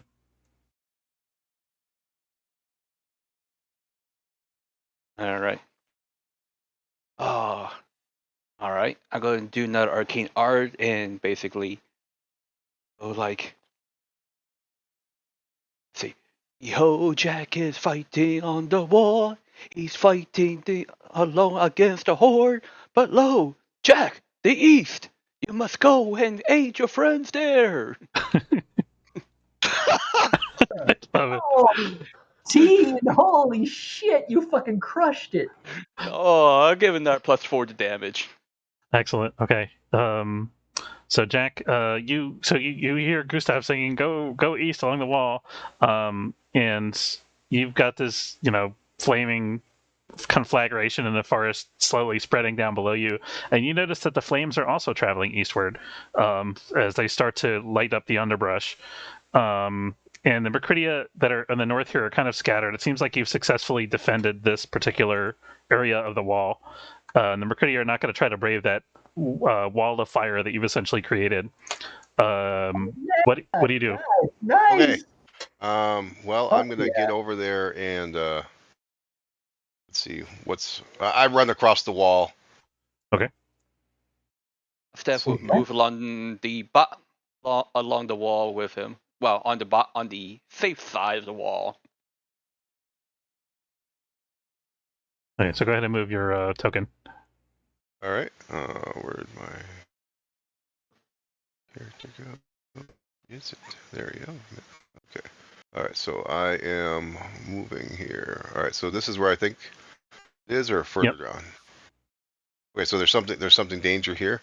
Yeah. So that's one of the gates to get into the city. And you see that there are also. Actually, you're not sure. You see that there's spearmen there that are looking out vigilantly, although a couple of them are kind of looking down southward towards the southeast gate to try to kind of see what's going on over there. But at least one or two of them are looking out over the walls, and they're like peering intently into the darkness. You can't immediately see anything. What do you do?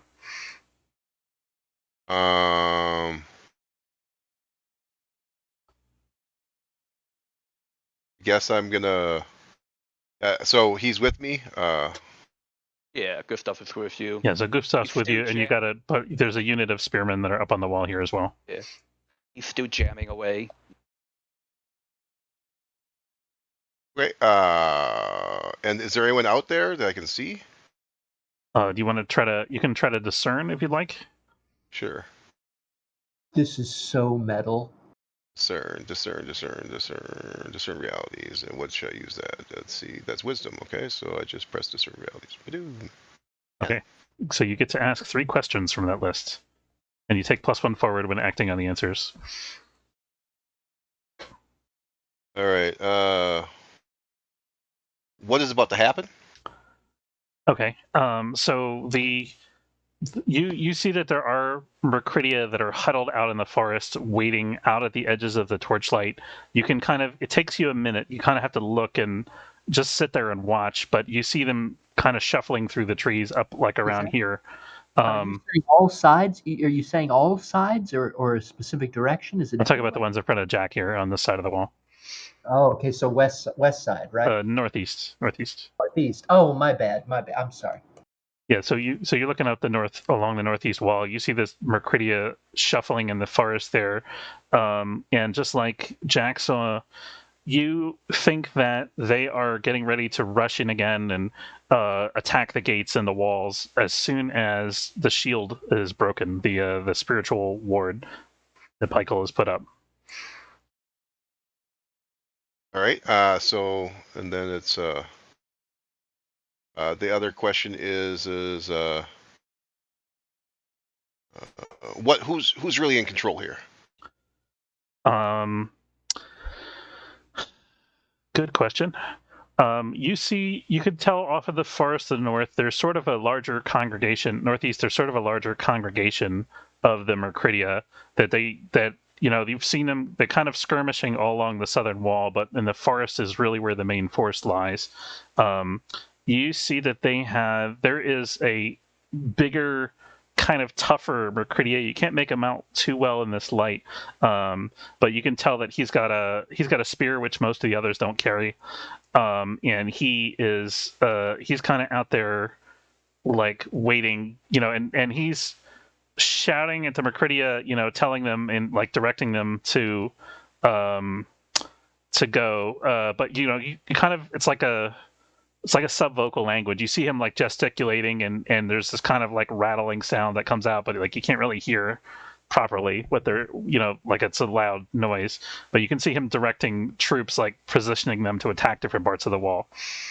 Man, can you believe these fucking barbarians? Well, see, that was actually the incorrect answer. Okay. I apologize, because it's obviously Jack in charge. Oh, okay. Sorry. My mistake. So I grab a torch and I go running out, and then you're all gonna fucking die, you little bastards! Get out of here! Okay. Do you want to use your 3rd question before you go, or are you done? Oh, okay. And then let's see here. So that is what? So what is about to happen with Shay? Who's really in control here? And so I found out who that was. And so what should I be on the look? What here is not what it appears to be. That's a good one. That is a good one. You notice that all of the Myrkridia, as you're charging out, you take your torch out there into the darkness and rush at them. And as you're closing with them and trying to get into melee with them, you see that they all have the same strange kind of like a brand or like a tattoo on their left shoulder, which is something you've never heard of before. Okay. Do I see this? Sure. All right. Very kind. I guess spout lore. Yeah, go ahead. I shouldn't say you have never heard of it before. You could have if you have with your like bardic knowledge. Yeah, he might have heard of it. Gustav might have heard of it, even if Jack hasn't. And bardic lore, his focus is history of creatures unusual. So I guess I could use that to understand these creatures better. Yeah, so you know that you know that the Myrkridia are intelligent. They're sort of, even though they're kind of bestial and primitive, they're a humanoid species. They have like pack intelligence. They can coordinate. They can,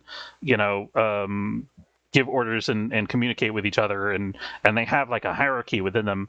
But this, you know of the Myrkridia, they have these kind of different bands, but they're usually very loose and very informal.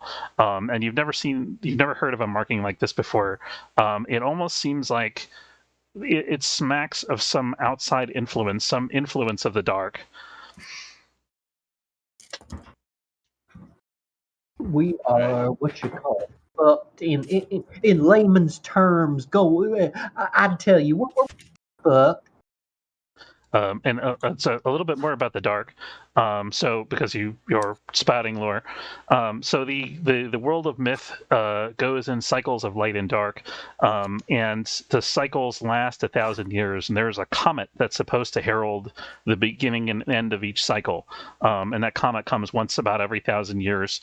Some say it's exactly 1,000 years. Some say it's not exactly. Nobody's really sure. The records are usually not that good in these millennial intervals, but there's general agreement that there are periods of darkness followed by periods of light. There's a balance, there's an alternation, and you know that this land is in a period of darkness. There is this shadow that has fallen over the world, and humanity is on the verge of being wiped out once and for all. And there is this creature called the Leveler, that is like a malevolent spirit that comes back on this 1,000-year interval at the end of every era. And that creature, the Leveler, takes the form usually of one of the heroes that died in the previous age. It takes the form of the hero that defeated the Leveler in the previous age. So whoever defeats the great Lord of the Dark, the commander of their armies, becomes the host of the Leveler in the next age. And so you think that this, something like that, one of the Leveler or one of the Fallen Lords might give this kind of marking. So there's some, great commander of dark armies out there that's leading these things. All right. Let's see. Look out, Jack. That's the mark of their leader. You can't defeat it, but you might become the next leader.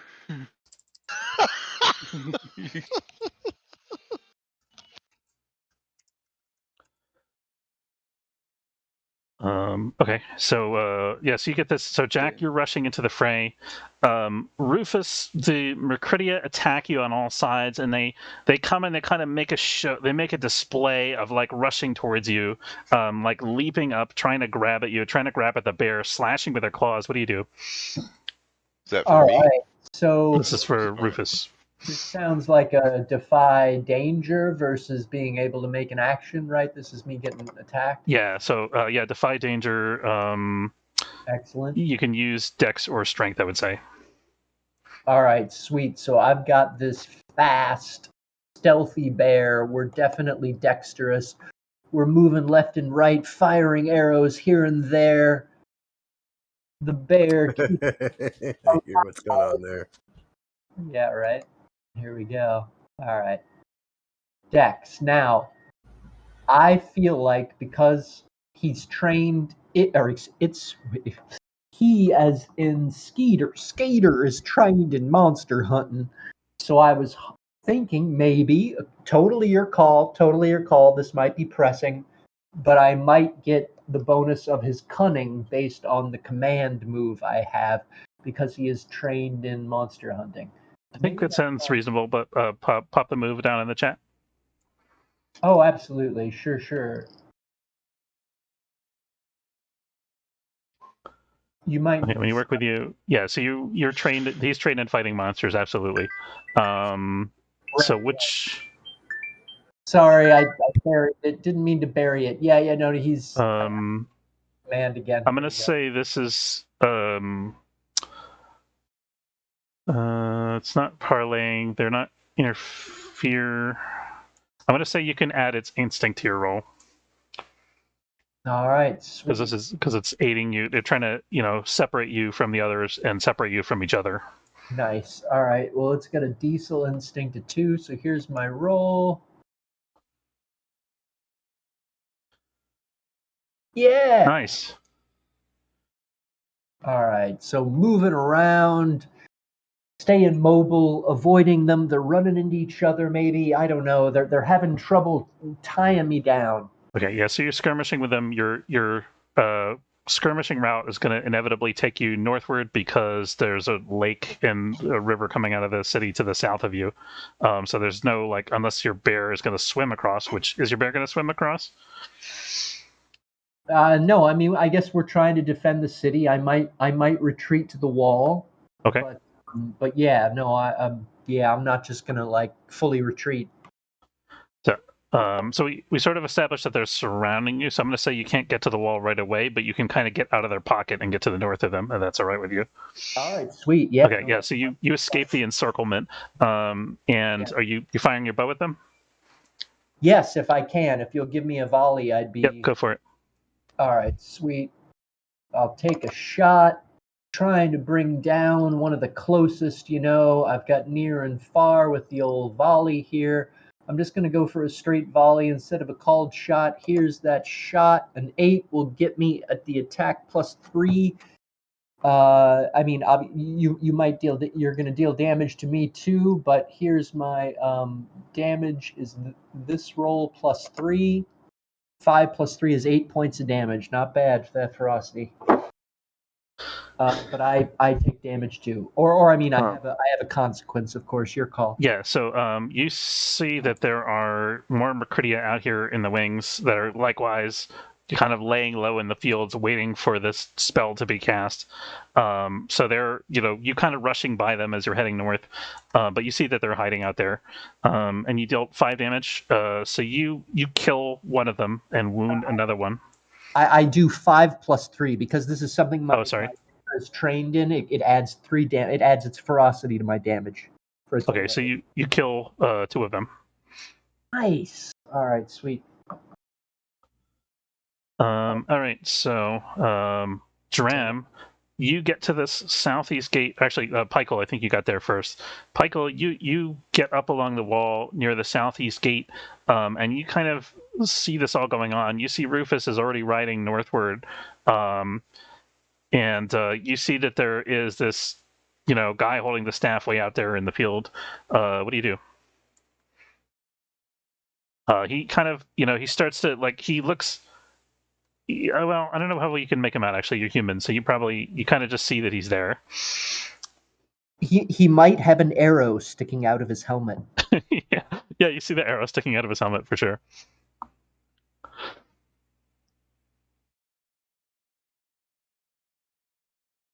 So, Pykel, what do you do? This is who's the druid? That's Mario. I'm sorry. I had to address a work-related issue. My bad. Oh, sorry. If you need a minute, I can come back to you. Yeah, please. Thank you. Okay. I'll take it right back in. All right, no problem. Okay, so Dram, you're headed toward the southeast gate. You find that the battle is kind of moved on from here. There is there's sort of a bridge right around the location of the gate, so you can cross, but there's a river right here that runs down through the city and into this lake. But you see that the fighting is now north of you, and you can make out this guy out here in the distance. What do you do? I gotta save Doofus. Where is he? Yeah, you see him riding northward. He's sort of half encircled, but he seems to be riding free of the Myrkridian host. It looks like there's a flame here. Yeah. Yeah. Okay, so you perfect. Can't. I say you can't see anything there now, but you know that there is spirits that Pykel has set there. Can it be canon that Doofus is Rufus's cousin? Sure. Okay, I'll add that. I'll write that down. All right. I get to this point in the wall, and then I pull out a dwarven mechanism thing that attaches to my head, and it's got a bunch of lenses, and I start tuning it so I can get a shot. I'm just flavor text. and so I can get a shot. And what I'm going to do is I'm going to use the defend action to shoot fiery artillery down on Doofus's location to try to like frame up of his nice. Okay. Like issues a little bit. I think something like that. Yeah. Okay, so roll defend then. Okay. You are too kind, my brother. How on earth an immolator like resisted fireball? I can't imagine, but you are very kind. Okay. Okay, you get 1 hold. Okay. So when the thing that you defend is attacked, you can spend a hold 1 for 1 to choose one of these things. So the Myrkridia are going after him. One of them they come running from the east, slashing at him. One of them's trying to like basically hamstring the bear. What do you do with your hold? I fight fire with. No, that's not right. It's I use Zuko style. So you're using the defend move, yeah, or? Oh yes, the defend move. Yeah, so you get to pick one of these options. Oh, I'm sorry, I missed something. Okay.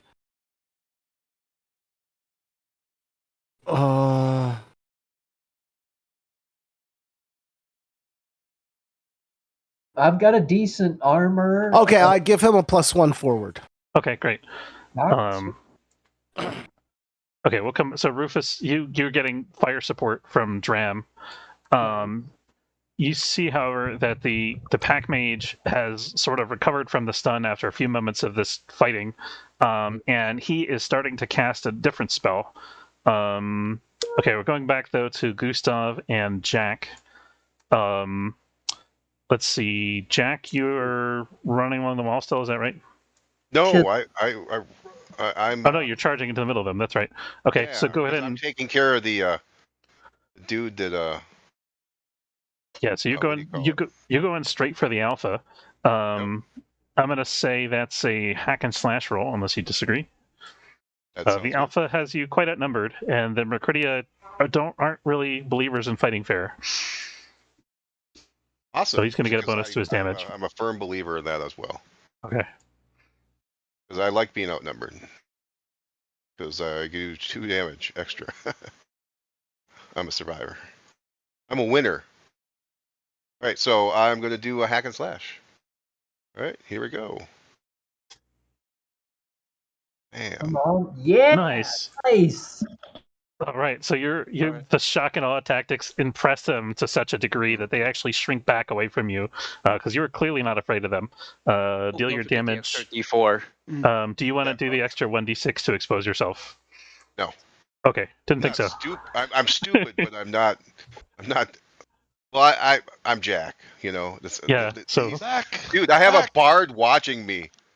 You know, yeah, so he's like, all right, I saved the boy from the ice once. So so roll your damage and add the d4 from Gustav. I told him I'm 9. +2. Okay, let me see. 4. Oh yeah. And I'm outnumbered. So I do 9, 10, 11 damage. Wow. Okay. Yeah, so you get this guy pretty good. So you come charging straight into the midst of them, and they kind of like melt away like mist as you come running into their midst. How do you come at their leader? What do you do? Oh, so right when I'm getting close to him, my chain reaches out unnaturally because it's got reach, and then wraps around his neck, and I just yank him to me as I step over one of the guys who was trying to run away. Nice. Okay. Yeah. So you yank him to you. I have momentum, but I'm using it reverse. Okay. Yeah. So he falls to his knees. He's choking. He drops his spear, and you've got your foot like on his back or his chest. Which is it? Is he face up or face down? He's face up, looking at me. Okay. Yeah. So you pull him to you, knock him down. You got your foot down on his chest, and you're looking him in the eye. He looks at my side, and he sees the skull. Or the head of one of the other guys. Oh, nice. And you notice that he's got skulls too. Actually, he's got a collection of human skulls on his belt that he carries with him. So I do the same thing. Look at this. Look at this. Yeah. Look at my thing here. Nice. Yeah, so yeah, you're comparing trophies, and even though he has more trophies, you have better trophies. So you got the leg up on him right now. Gustav, you see him run in like a madman, screaming, and he's got this big old like giant whip thing. He seems to be doing okay. What do you do? Just to make sure, this is not the one where if you kill the leader, he becomes that, right? Or no, that's different. No, one. that's like the lord of all the dark armies in the world. All right. I mean, Jack's impressive, but not. Yeah, not yet. I keep hyping him. It's like, Jack, the leveler. Finish off the beast. He'll level Jack. you down. Leader of the city. There you go. He'll level shit, miss. you while leveling himself. Okay. He's too. Jack's too. Gustav's too far away. Yeah, so you kind of get out of earshot. Are you gonna like clamber down and run after him to try to get effects from your song? Do it. Put yourself in danger. He'll move up to the top of the tower, top of the wall, so he could try it. Yeah, he can't hear you from there, and you can't really see what's going on. Yeah. Okay. Do we have Pyko back yet? Yes. Okay, perfect.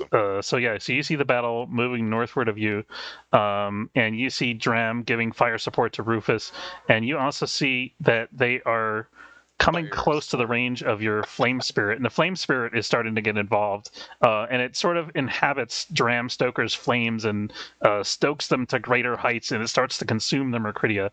What are you doing? Awesome. Are there things I could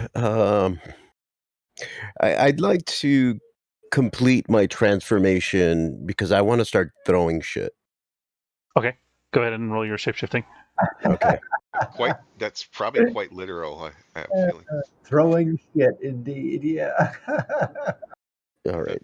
I think I just click on shapeshifter and that should hit. Let's see. Oh, I keep rolling twos, man. Okay, you got That's not two bad. holds. Yeah. To get a number of moves equal, or just decide how many moves you have, and you get to spend two holds. So your moves are swing and climb, throw shit, literal or otherwise, and shout and beat your chest. Nice. Dang. Can I wade into like I'd like to wade into a group of these creatures and just start and then I'll use my roar and beat my chest move to try to frighten them and then grab and start grabbing and chucking. Okay. We're going to call that a parlay, but you can roll your wisdom if you'd like instead of your charisma because you're using your druid powers. Yes, I am. As I'm beating my... Oops, I rolled the wrong thing. Sorry. Beating my... I rolled shapeshift again. I'm trying to close the tab. Take the 12. Take the 12. I don't know. So Would you allow me to? I mean, it's still... 4 to 6. Take. Yeah, I mean, it's the same roll. It's the same roll because it's wisdom. Yeah. I'll allow it. Awesome. Okay, so it's my best roll of the night so far. Let's see. Leverage. So you got leverage on them. They're afraid of you. Awesome. On a hit, they ask you for something and do it if you make them. Okay, so they are going to ask you for something and do it if you make them a promise first. I promise not to throw them. I'm just, the promise is that they should get away before they get just grabbed and smashed together. I'm just waiting. I'm like beating my chest and roaring while wading into a bunch of them and grabbing them and chucking them. And I'm just trying to like. So the promise is if they don't run, you'll kill them. Is that it? That's pretty much okay. It. I think that pretty much covers it. Okay, yeah. So the Myrkridia turned to flee. The pack mage who was about to oh man, does he finish his spell? He was in the midst of casting a spell. I'm gonna say he's gonna finish his spell. So you see he's a bolt of flame forms at the tip of his staff and comes flying towards you as you're going through like terrorizing the Myrkridia. What do you do? I'm going to. I know exactly what I'm going to do. Let me just look at. Oh, I don't have a move Throw a list Myrkridia here. right at the bolt of flame. That's what I'm going to do. Is like try to dodge it by throwing one of Myrkridias at the bolt of flame. They're big enough, right? That I can just chuck one at it. Yeah, we'll call that defy danger strength. Defy danger strength. All right, here we go. Walk Pakul. He's playing pole. Oh yeah, I think that's nice. Okay. There you go. Yeah, so you throw this, the firebolt bursts and like sort of cuts a hole through the Myrkridia. The Myrkridia gives kind of this gurgling shriek and topples to the ground. You go through running and beating your chest, and the pack mage retreats and goes running off into the night. Nice.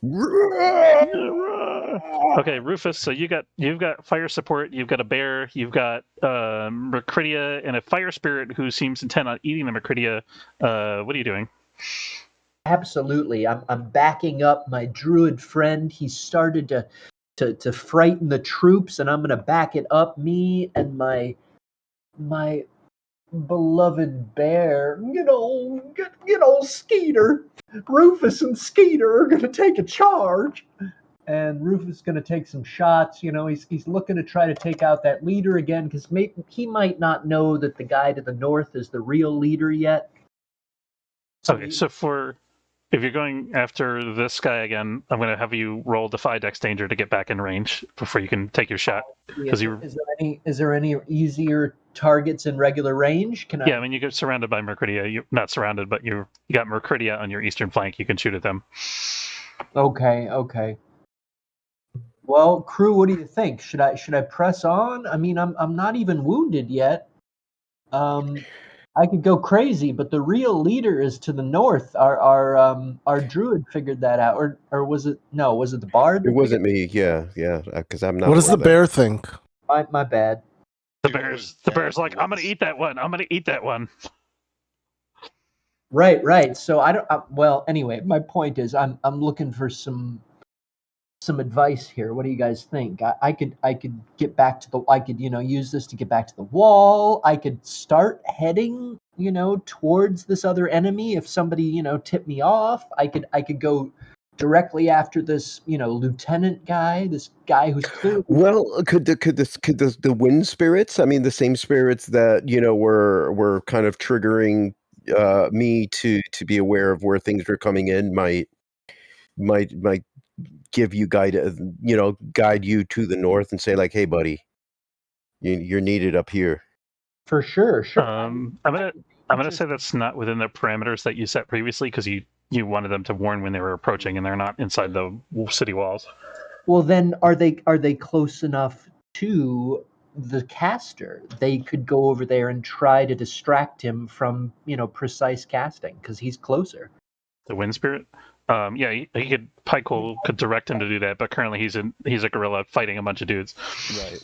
Oh, okay, cool. Oh, So you could actually try to do that because you've got some of his training that you're working on.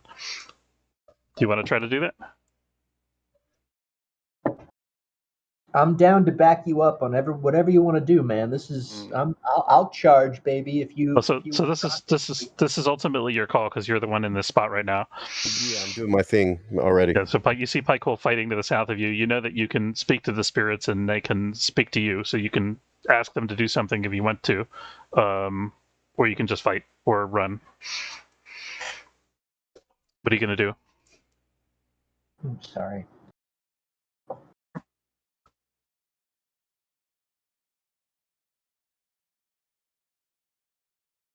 Oh shit, he's fucking actually thinking right here, baby. Yeah. I mean, is there anything better for a DM when you're like, oh, they have to actually think? Yeah. It's a tough call. You don't know. You can only see so far outside the city. Right. I love that shit. It's so much fun. As a Thank DM, you. I mean. It's not fun for sorry. making the decision, but it's fun for the DM. Well, you kind of have them on the run if that helps. We fucked him up on one of the sides, and they're hanging back. I mean, we can press, brothers and sisters. We can press. I'll certainly back you if you wanna. So yeah, you can't like. None of them are really within earshot for you to talk to right now. So if you want to press, then press. Oh yeah, all right. Yeah, You can maybe shout something to Dram as you're fighting. Yeah, no, that's cool. I sort of. Are you gonna press?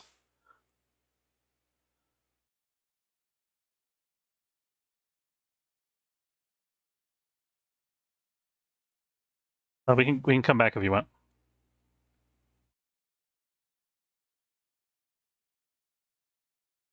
Wait, Rufus, you mean? No. Yeah. I was asking Rufus. Oh, you're asking Rufus. Oh, yeah. I'm all in. I'm all in. Right. What's your move? I thought you were talking. I'm sorry. Oh, sorry. No, I was talking to you. He's waiting for you. It's your turn, bro. You're taking forever. No, I didn't realize. I'm sorry. It's just miscommunication. So what do you want to do? You going after them with your bow? Well, I can't disappoint the druid that's on the back holding down the fort. So I charge just full on bear cavalry. I'm going for because I don't know about the north guy. So I think I'm charging this guy right over here who is trying to cast a spell or do something large scale. Okay, so you're gonna wheel back around and come after him? Right. I'm just punching through. I'm doing anything I can. I'm using maybe the huge trait to like push through.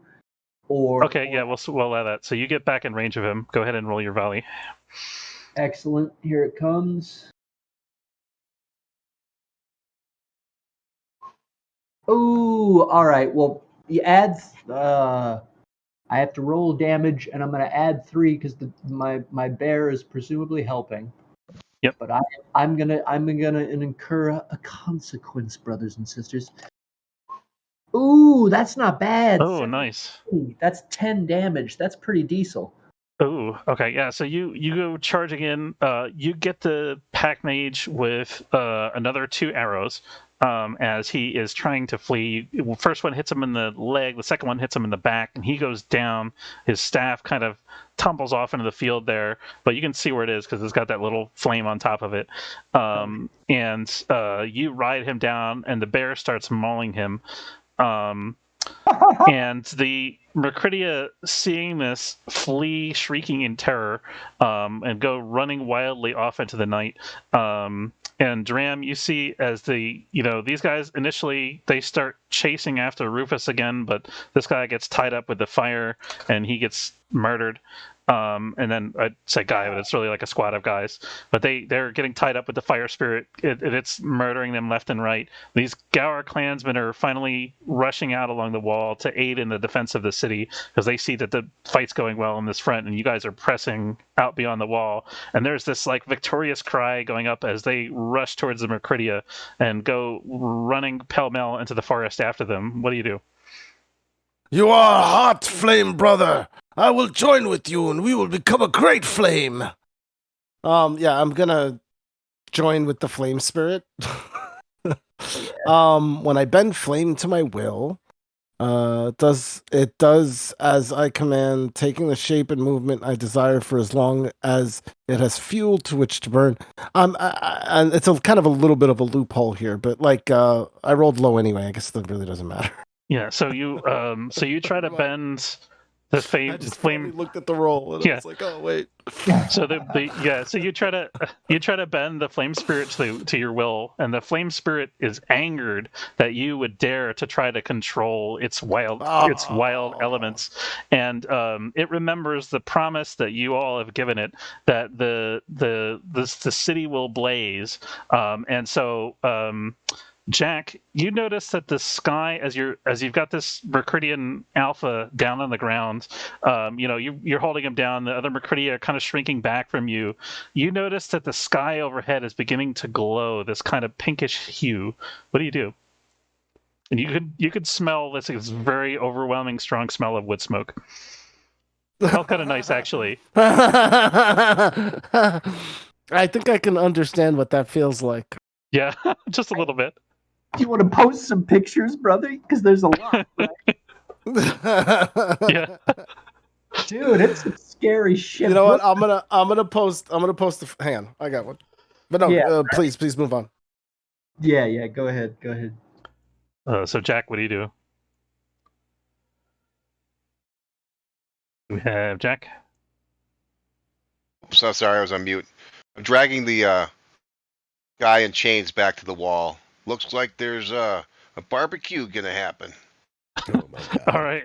I'm gonna say it's defy danger strength to get his heavy butt back to the through the door before the fire reaches you. Oh, I'm gonna use my special use my move. Oh, okay. What's your move? It is I took this over the whatchamacallit survive. Paste it in the triggered in the chat. It is. I gotta get to the right thing. Main thing here. It is free running, and I still have a +1, so it should be a 7 or 9. So I expose myself to danger. Yeah. Okay. Barely success. Hell yeah. Yeah. So I'm gonna say the going is slow enough that. So do a D6 or damage to me or something like that. As I get lightly cooked. How's that? Yeah, he's good. Yeah, you get lightly cooked, and this guy also kind of slashes and claws, trying to like battle with you. So I'm gonna roll his damage actually. Let's see. Yeah. Whoa, dude. Too. I think the same thing should happen to me, right? Like I also failed. I don't know if I took damage or if you changed the scene, but maybe we forgot to. Did you? You rolled an 8, right? Yeah. Or, exactly. It wasn't. Yeah. No, I accounted for that when I was I don't remember what I did, but I shifted the battle and twisted it to somebody else. I didn't lose hit points. All right, sweet. No. I got you. Thanks. Got you. My bad. Okay, so I'm reducing his damage because you clearly, you've got him like grappled and held, but he's going to deal 3 damage to you, minus your armor. 1, so it's 2. Okay. Yep. Yeah, so you take 2 damage. All right, where the hell do I put that though? You drag him inside the city. Oh, do you not have hit points? I'll just put another look.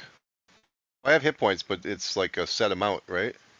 I'll just put the hit points. I'll just put down damage. I think the first one is supposed to be like your current hit points, and the second is supposed to be your total hit points. Oh, really? I think so. Okay. There's a difference between Constitution and Con. Oh, that's smart. Right. I now know. Yeah. There you go. Okay, yeah. So you took some damage.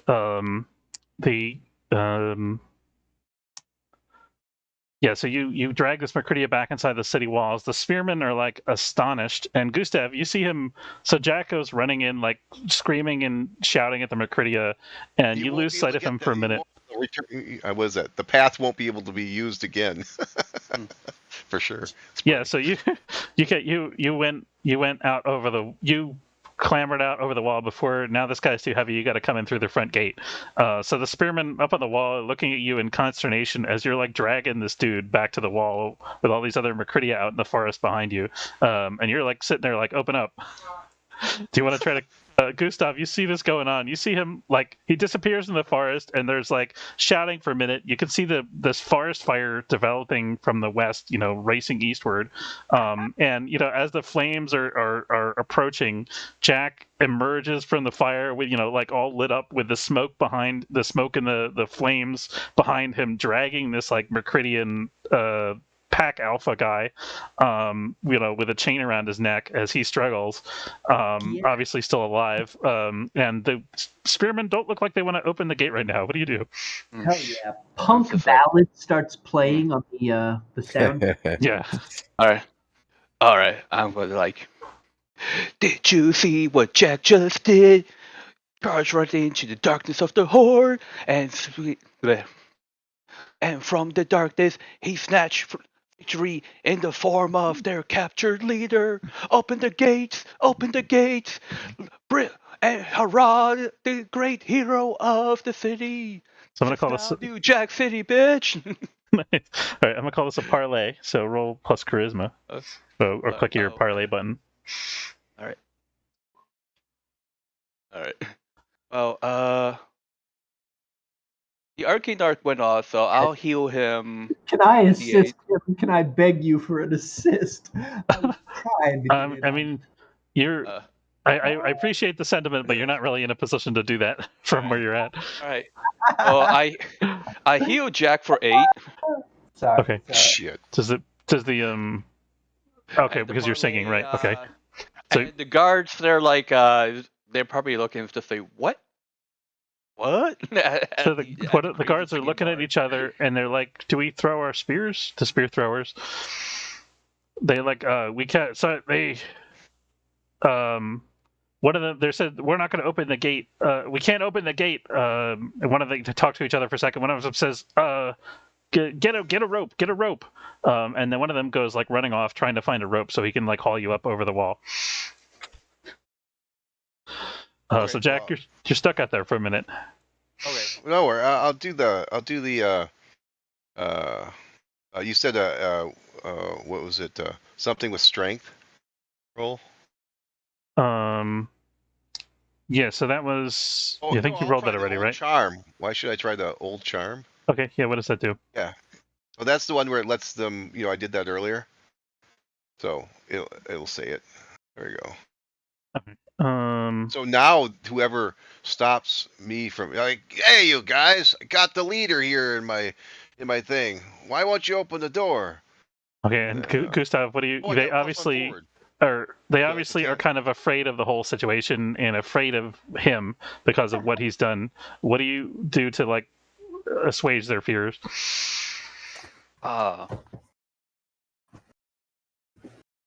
He's just gonna keep. Let's see. What do I actually have besides the sea? I just kind of try to keep singing and try to convince them. They were like, "Don't you see? That's the hero of the city. Why are you just standing there doing nothing? Bring him in so he can parade the enemy leader across the street as." Okay, so that's his +1 turns your 6 into a 7. So you gradually convince them. The one guy is still running like off into the city somewhere trying to find a rope. The other guy starts cranking the gate open, and Jack, you start to cough and hack and so forth as the smoke gets in your lungs. It takes him a minute to get the door open. You take another point of damage. What's that? That's useless. I'm a smoker. Yeah. So yeah. Oh, okay. You can run. Yeah. All right. So they get the door open. You come in, and the flames, kind of engulf the whole wall outside the city, and you guys see that the palisade is starting to catch to the west of you. Let's see. Who have I not done in a while? I think Pykel. Yes, I'm still out in the field here, kind of Yeah. throwing guys around. Does this area look like if it's settled down? Can I retreat back into the city and maybe, or I could move to the north, or what's my current situation? Can I? Yeah. So I could discern realities. You just kind of check the situation on my front. Go ahead. Yeah. All right. Cool.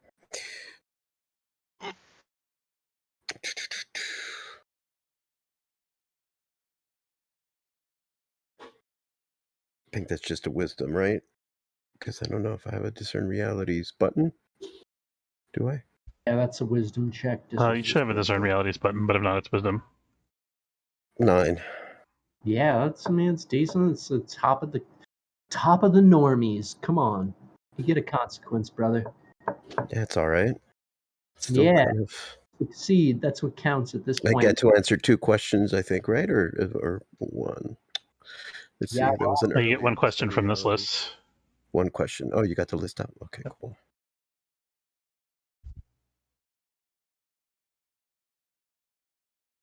Yeah, what should I be on the lookout for? I'm after I would assume if I've scattered the monsters in my immediate vicinity, I'm like looking around and still in kind of hulking guerrilla mode, and seeing if there's anything for me to engage with, or I'm just gonna kind of stalk to the north. Okay. Yeah. So the Myrkridia have broken and are fleeing at this point. You've slain the pack mage. As you kind of like hulk forward and look around him, you check him. You kind of make sure he's dead. He is. You notice that he's got like a satchel of belongings that he's carrying with him. I'll grab the satchel of his belongings. Yeah, and anything that he had, that like if he has like a staff, grab his staff. Yeah, so you got satchel. Yeah. Okay. So you got a Myrkridian staff, or Myrkridian pack mage staff. We'll call it that. You can add that to your character sheet. Okay. And I'll give you the full stats for that later. And then he also has a collection of sacred herbs, 3 uses, and I'll also paste the stats for that later. And he has a assortment of jewelry and precious gems worth 500 coin in his sack. Oh, great. Damn, 500 coin? Fuck yes, man. What are you talking about? All right, so healing herb, not healing herbs, right? But what kind of herbs? What was that? It was sacred herbs. Sacred herbs. And you're familiar with these. They're hold on, I actually have the stats here. Oh, you have it right there. Yep. Give me 1 second. Horrible tome, sacred herbs. So this is the text for the sacred herbs. You get 3 uses. Thank you. And this horrible tome? Yeah, ignore the part about the lost wizard monks. Okay.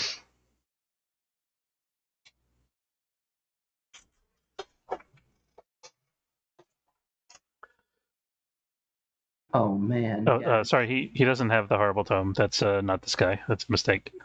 Okay. Okay. Yeah. So you get the sacred herbs. You get 3 uses of jewelry and precious gems worth 500 coin. Jewelry and precious coin. Awesome. Okay. So I looted that and I'll retreat back into the city and maybe make my way to another area. Yeah, so the Gower clansmen run pell-mell, laughing and shouting as they slay fleeing Myrkridia. They don't manage to catch too many of them because Myrkridia run faster than the clansmen do. But they, manage to corner a few of them and cut them down. And they you will run until the last possible second, and then they'll desperately fight for their lives, but they're no match for the Gower clansmen in actual melee combat. So you guys have driven away the Myrkridian host that is attacking the city. They were unable to penetrate the spirit wards set by Pykel, and that greatly hampered their attempts to enter the city. Yeah. So well done. And you looking around, everybody's, as you kind of go through the process of looting, and sort of cleaning up after the battle. You find that some of the other things, let's see. You find a this is for the party collectively. You guys are all looting after the battle, but mostly to the southeast because there's fire going on to the north. You guys will have to take care of that, but I'm just giving you the loot now. So you find a small river rock with runes inscribed on it. A roll of surprisingly clean bandages, 3 uses, each of which heals 4 damage. 5 coins worth of copper jewelry, and necklaces with small rabbit skulls that have that same insignia on them as the brand on their shoulders. And you gain, let's see.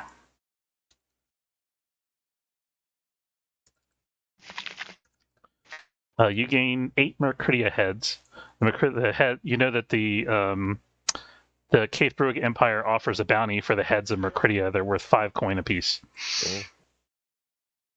All right. So that's the loot you guys get. What are you going to do about the forest fire? Yeah, we gotta. I should say forest fire, but it's not just the forest. The city walls are ablaze all along the north side of the city. It's Time to call your ocean spirits. That's what I was thinking, or at least maybe the spirits of the rain. Can I call some rain to start trying to help tamp down the fires? I want the druid. I want to meditate with the druid and assist him in this endeavor. Okay, so go ahead and roll. Let's have the aid roll first. So Rufus, go ahead and roll your bond. All right, cool. Here's my aid, and we have a +2 because of our 2 bonds. Oh, Dang. Fuck yeah. is that fire dude still running around? Maybe it can help. Yeah, I hope so. I'm gonna go talk to that fire dude if he's around. Let's see. Oh, and I'll add to that. Using Arcade, I was saying it's just like, help one another. We are all friends. Druid is making it rain. He made it And rain. so, okay, so 7. that +1 turns into that +1 from 18 turns into a +2. Okay. So that's 8. Alrighty. So you see the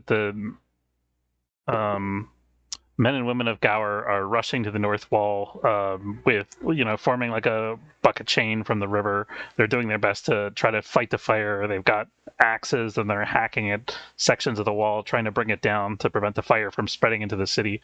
And you, Pycool, are trying to bring the rain. So go ahead and roll. I think that's a parlay, unless you have a different move that lets you roll to speak with spirits. A parlay would be charisma, unless I do parlay and I change it to a wisdom parlay. We'll allow that. So parlay also requires you to have leverage. What leverage do you have with the rain spirits? Do you have a spirit-like commune thing? Do you have anything that communes with the spirits direct? Not yet. That's a later level of So you might have a more advantageous relationship with them later. But for now, you have to offer them something. You have to promise them something in order for them to consider helping you. What do you promise them? Consider what I can promise them in terms of the winds and what. Oh no, rain is what it is, and I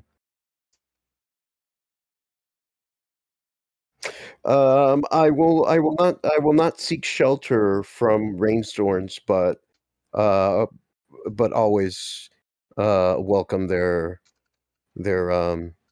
I'll always sit out in the rain and enjoy their company. Okay, go ahead and roll your parlay roll. So roll plus wisdom.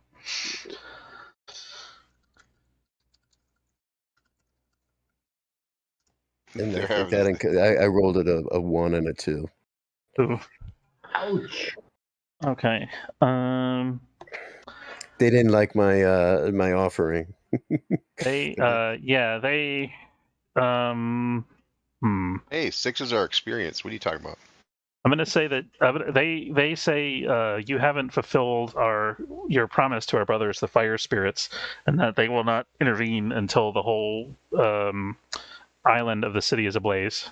Wow. Okay. I still have a lot to learn.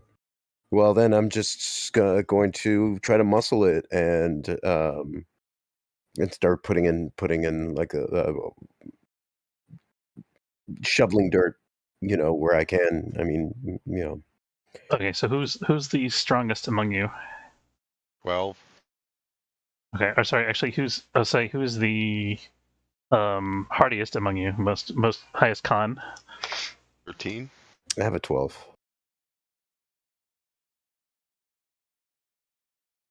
Okay, so Rufus is a 13. Did somebody say higher than 13? Same. Okay, I'm going to have Jack, since you're kind of the leader along the northern front here, roll me Defy Danger Con. You get +1 forward from the efforts of your party members. Okay, so +1. Hope I did not. Oh, shit. Oh, man. Okay.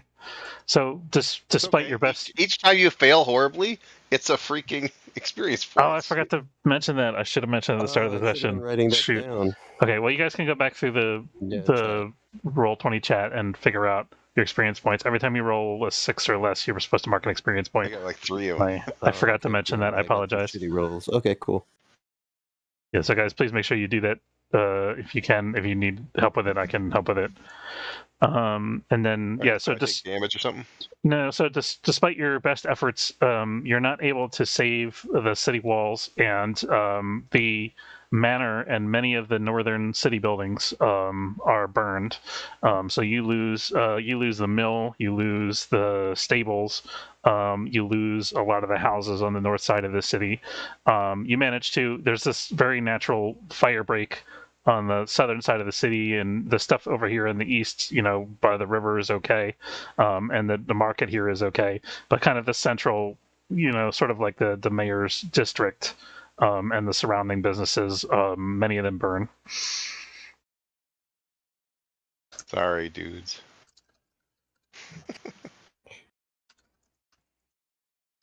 Okay. Hey, Yeah, so you guys are still cleaning up the next day. You're still kind of working on and off, helping with sort of the triage of the damage. In some cases, helping like pull people out of buildings. In some cases, you have the unpleasant task. Actually, sorry, in one case, you have the unpleasant task of pulling a body out of the building because the smith, the master smith, was there forging spearheads in the smithy until the last minute. His name was Dunnell.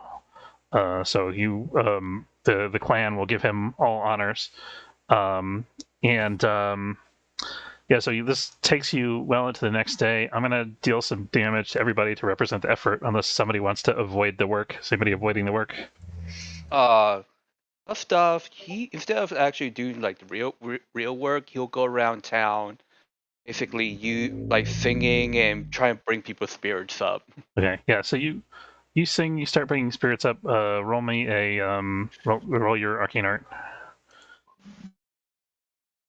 And I use the I guess the one that makes more sense is to heal 1d8 damage. Okay, yeah, we'll treat this as a heal against the damage from fatigue. Yeah. So everybody's going to take 3 damage after with Gustav's help.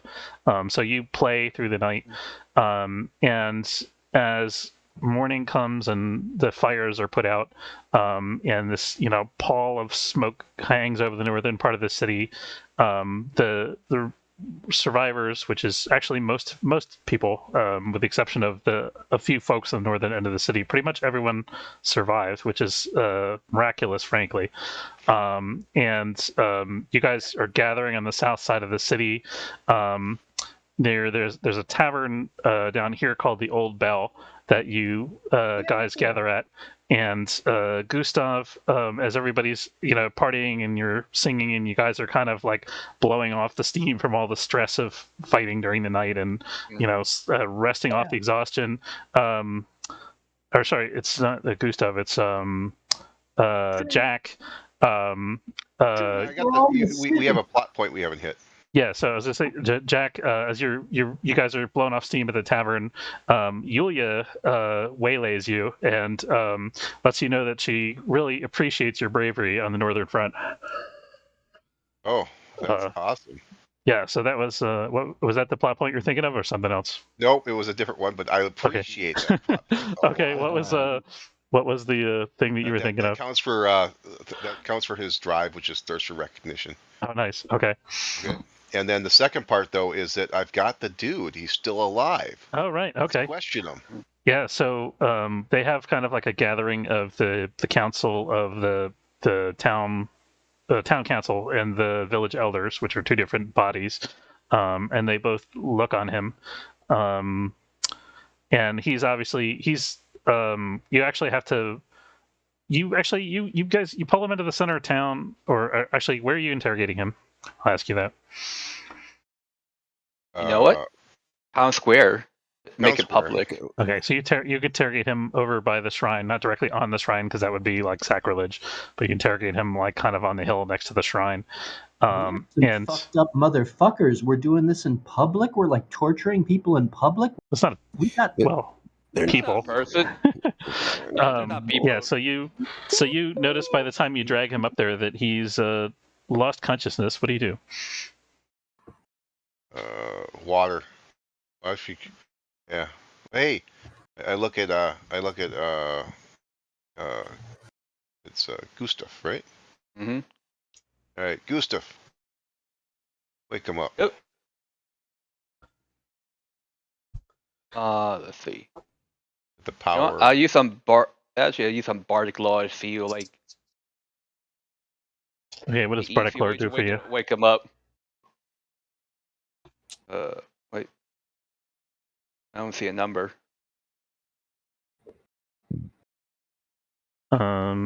Let's say when you first encounter an important creature location covered by your bardic lore, bestiary of creatures unusual. Okay, this is a creature unusual. So yeah, so you look over the body, you study him, and you look at his wounds. He's got like lacerations from the chain and bruises where Jack has manhandled him and dragged him around, cuts and scrapes, and he's also burned. And you think that he is dying. What do you do? Oh, the creature is dying. Oh fuck! So in game, out of character, he was at 1 hit point. He was at 1. He's like, yeah. So what do you do? Probably won't last the interrogation unless we patch him up. I tell that to Jack.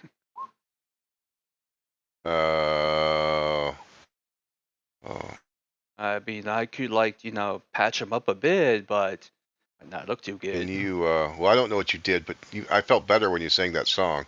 Mm. All right. Let me see. Are you gonna sing to the Myrkridian Pack Alpha? Yeah, see. Oh, creature, wake up! So it's time for your interrogation. Later. We will make you talk. So what is the interaction between your magic and your music like? Like how does your music become healing? He doesn't know. He just knows that he sings and stuff happens. And basically, it kind of goes more or less according to his words. So his words are making things happen. I mean, you gotta tell me you love me, brother. Tell me you love me. So go ahead and roll your bardic music. Nice. Okay. Sorry, I'm just kidding. Roll your healing. All right. Nice.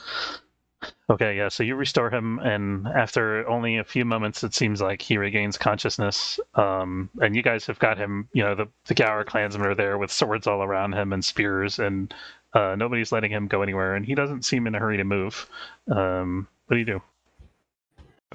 I guess we'll try to convince him to talk.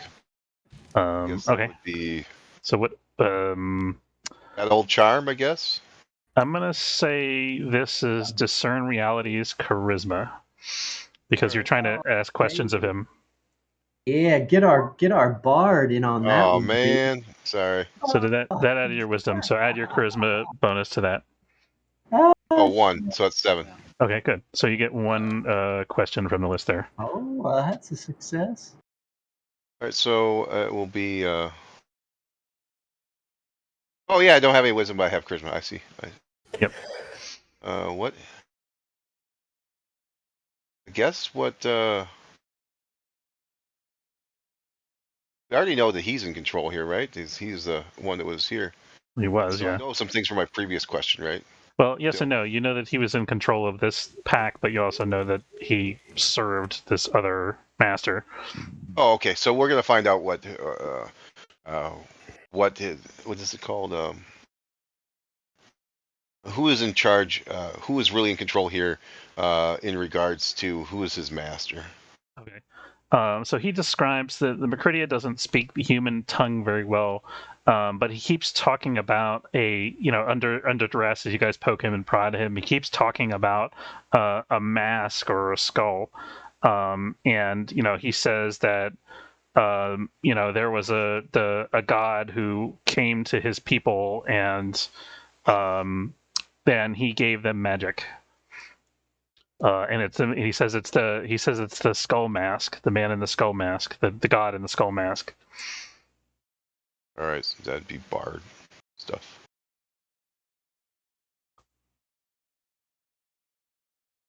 All right, so man in the skull mask. Mm-hmm. Anyone know anything about religion? We asked the elders. So somebody can spout lore if they want to try to figure that out. I am the absolute worst. Yeah, person right. as well. Where's our intel? We've got a couple of kind of wizardy type peoples. You guys got some intelligence, right? Describe. I'm not an intelligence person. I'm a Dwarf, Drom, Stoker. Uh, Are you intelligence based? Can you do a little? I don't succeed. I think we were looking for spout lore, but that'll Yeah. work. Okay, so it is an intelligence roll. So, spout lore. You know of this person, or this figure that they're describing. Let me see if I have a picture of him here. Give me 1 second. Here we go. He is describing a figure of myth from the last age, known as the Faceless Terror. This is what he looks like. Whoa.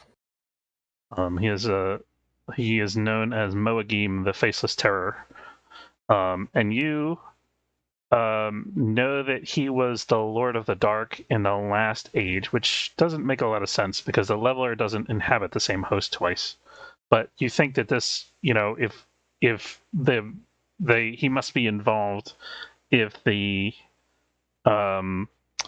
he's obviously commanding the armies of the dark, so maybe something has changed, or maybe there's some piece that's missing from this lore. And as you guys, as you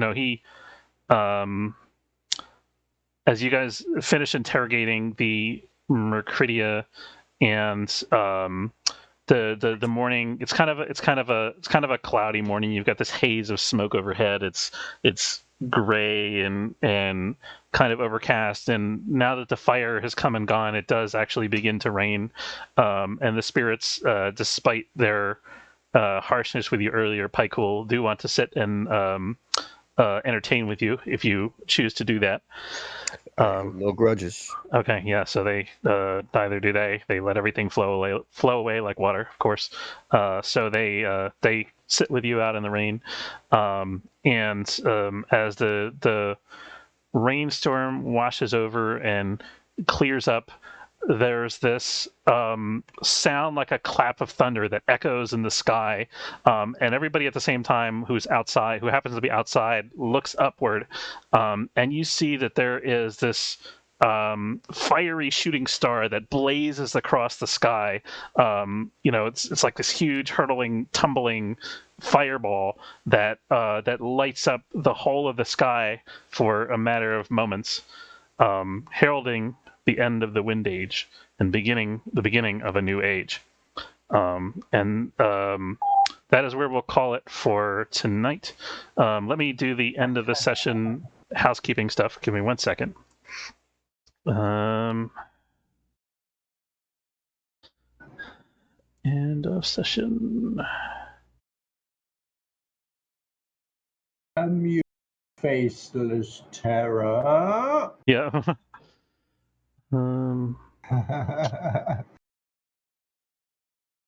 Just to find the official rules for ending the session, because you guys got to get XP and stuff. Yeah. It is. Okay. End of. What's that? Yeah. No, go ahead, sir. Go ahead. Okay. You reach the end of a session. So everybody can, if you feel that one of your bonds has been resolved, completely explored, no longer relevant or otherwise, ask the player of character you have a bond with if they agree. If they do, mark experience and write a new bond with whomever you wish. Does anybody feel like they've fulfilled their bond, they've paid what was owed or anything like that, or feel like they no longer have a bond that they want to explore? No, sir. Not for me, sir. Okay. Once the bonds have been updated, look at your alignment. So this would be your drive in Jack's case. For everybody else, it's alignment. If you fulfill that alignment at least once in the session, mark XP. So everybody, if you think you fulfilled your alignment, say what your alignment is, and we'll talk about it. I got recognition. Absolutely, yep. Mark XP for that. Anybody else? Where do you put XP at? Upper right corner. Thanks. XP. Yep, thanks. All right. I have neutral alignment. Eliminate an unnatural menace. Yeah, for sure. Mark XP. And Let's see. I got chaotic, spur others to significant and unplanned decisive action. Guess I did egg. I would say egg Jack on. Yeah, that counts. Yeah. Okay, so mark XP for that. Anybody else? Well, I had one. Yeah. Yeah, go ahead. Rufus is chaotic and freed some people from figurative bonds by defending the walls. Free somebody. Okay, we'll take that. Mark XP. And then I'm chaotic as well. I tried to devour a fire spirit and failed. okay. So you did you not fulfill the drive then, or the alignment? What was the alignment say? Just chaotic. What does the Ibolator playbook have for chaotic? Oh, yeah. Sorry, hang on. I didn't jot this down correctly.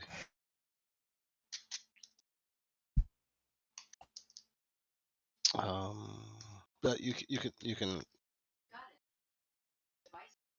Whoa, be quiet. Google totally thought I was talking to. Okay, it says spread a dangerous new idea. Did you spread a dangerous new idea? No, I just got. Okay. You taught a bunch of people how to throw the fire. You didn't you say you set up a? Yeah, you did. Oh, that's true. That's true. Yeah, and you armed them and you poured kerosene. Yeah. You've given siege engines to the people of Yrsgrad, which is the name of this particular city in Gower. Yeah. So mark XP for that. Did everybody get their alignment? Okay. Bond. I had a thing that had to do with bonds, but. Oh, go ahead. Go for it. Okay, so I come back and I told that Drum Stroker, even though I stole it, I used it to kill Myrkle, fire thing. And I wonder if I could explore a new bond with him to learn about fire. Okay. Does that sound good to you, Drum? You going to teach him about fire?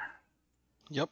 Okay. Yeah. So you can I'm going to change it from, I don't know, I'm getting rid of the old bond, and I'm going to pledge to learn about fire.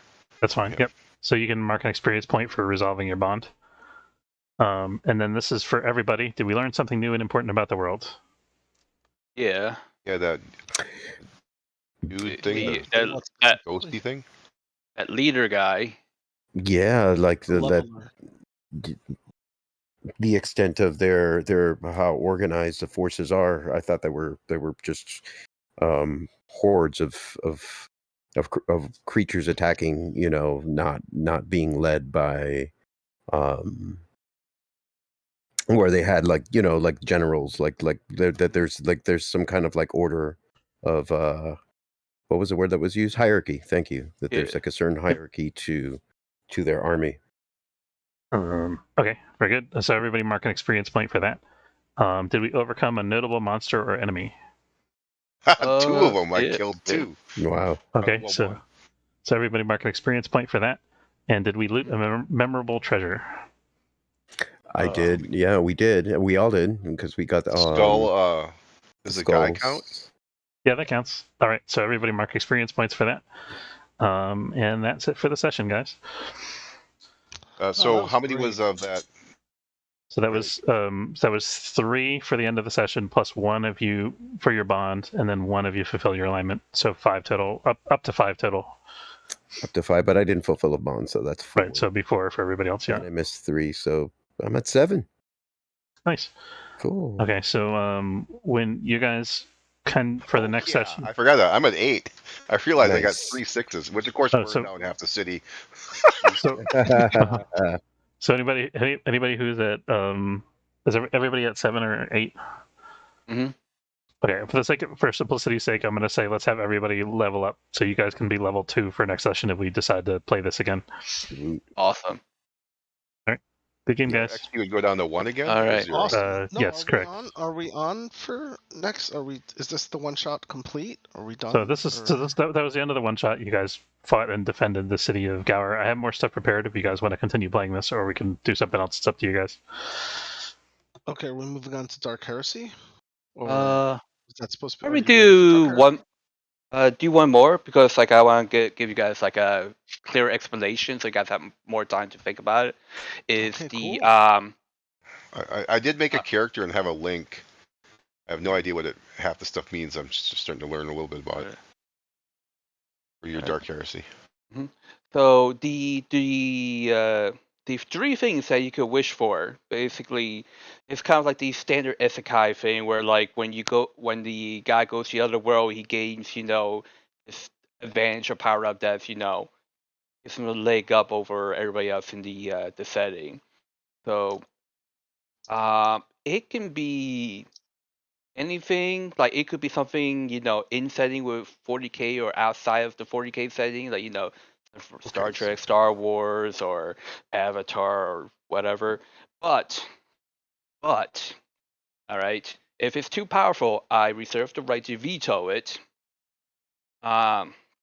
If it's well, can you tell me a little bit about what maybe the campaign is based on? Because I thought presumably it was going to be Inquisitor based, and so we'd be, investigating and doing some combat, but having to figure that out. So, folks watching the stream, we're going to wrap up the stream here for tonight. I want to say thanks very much for watching. Hope you enjoyed. If you did, don't forget to follow. If you're watching on Twitch, or subscribe. It's free if you're watching on YouTube. Hang on, but before we get into that, see you next time. I'll leave the conversation. Thanks for watching.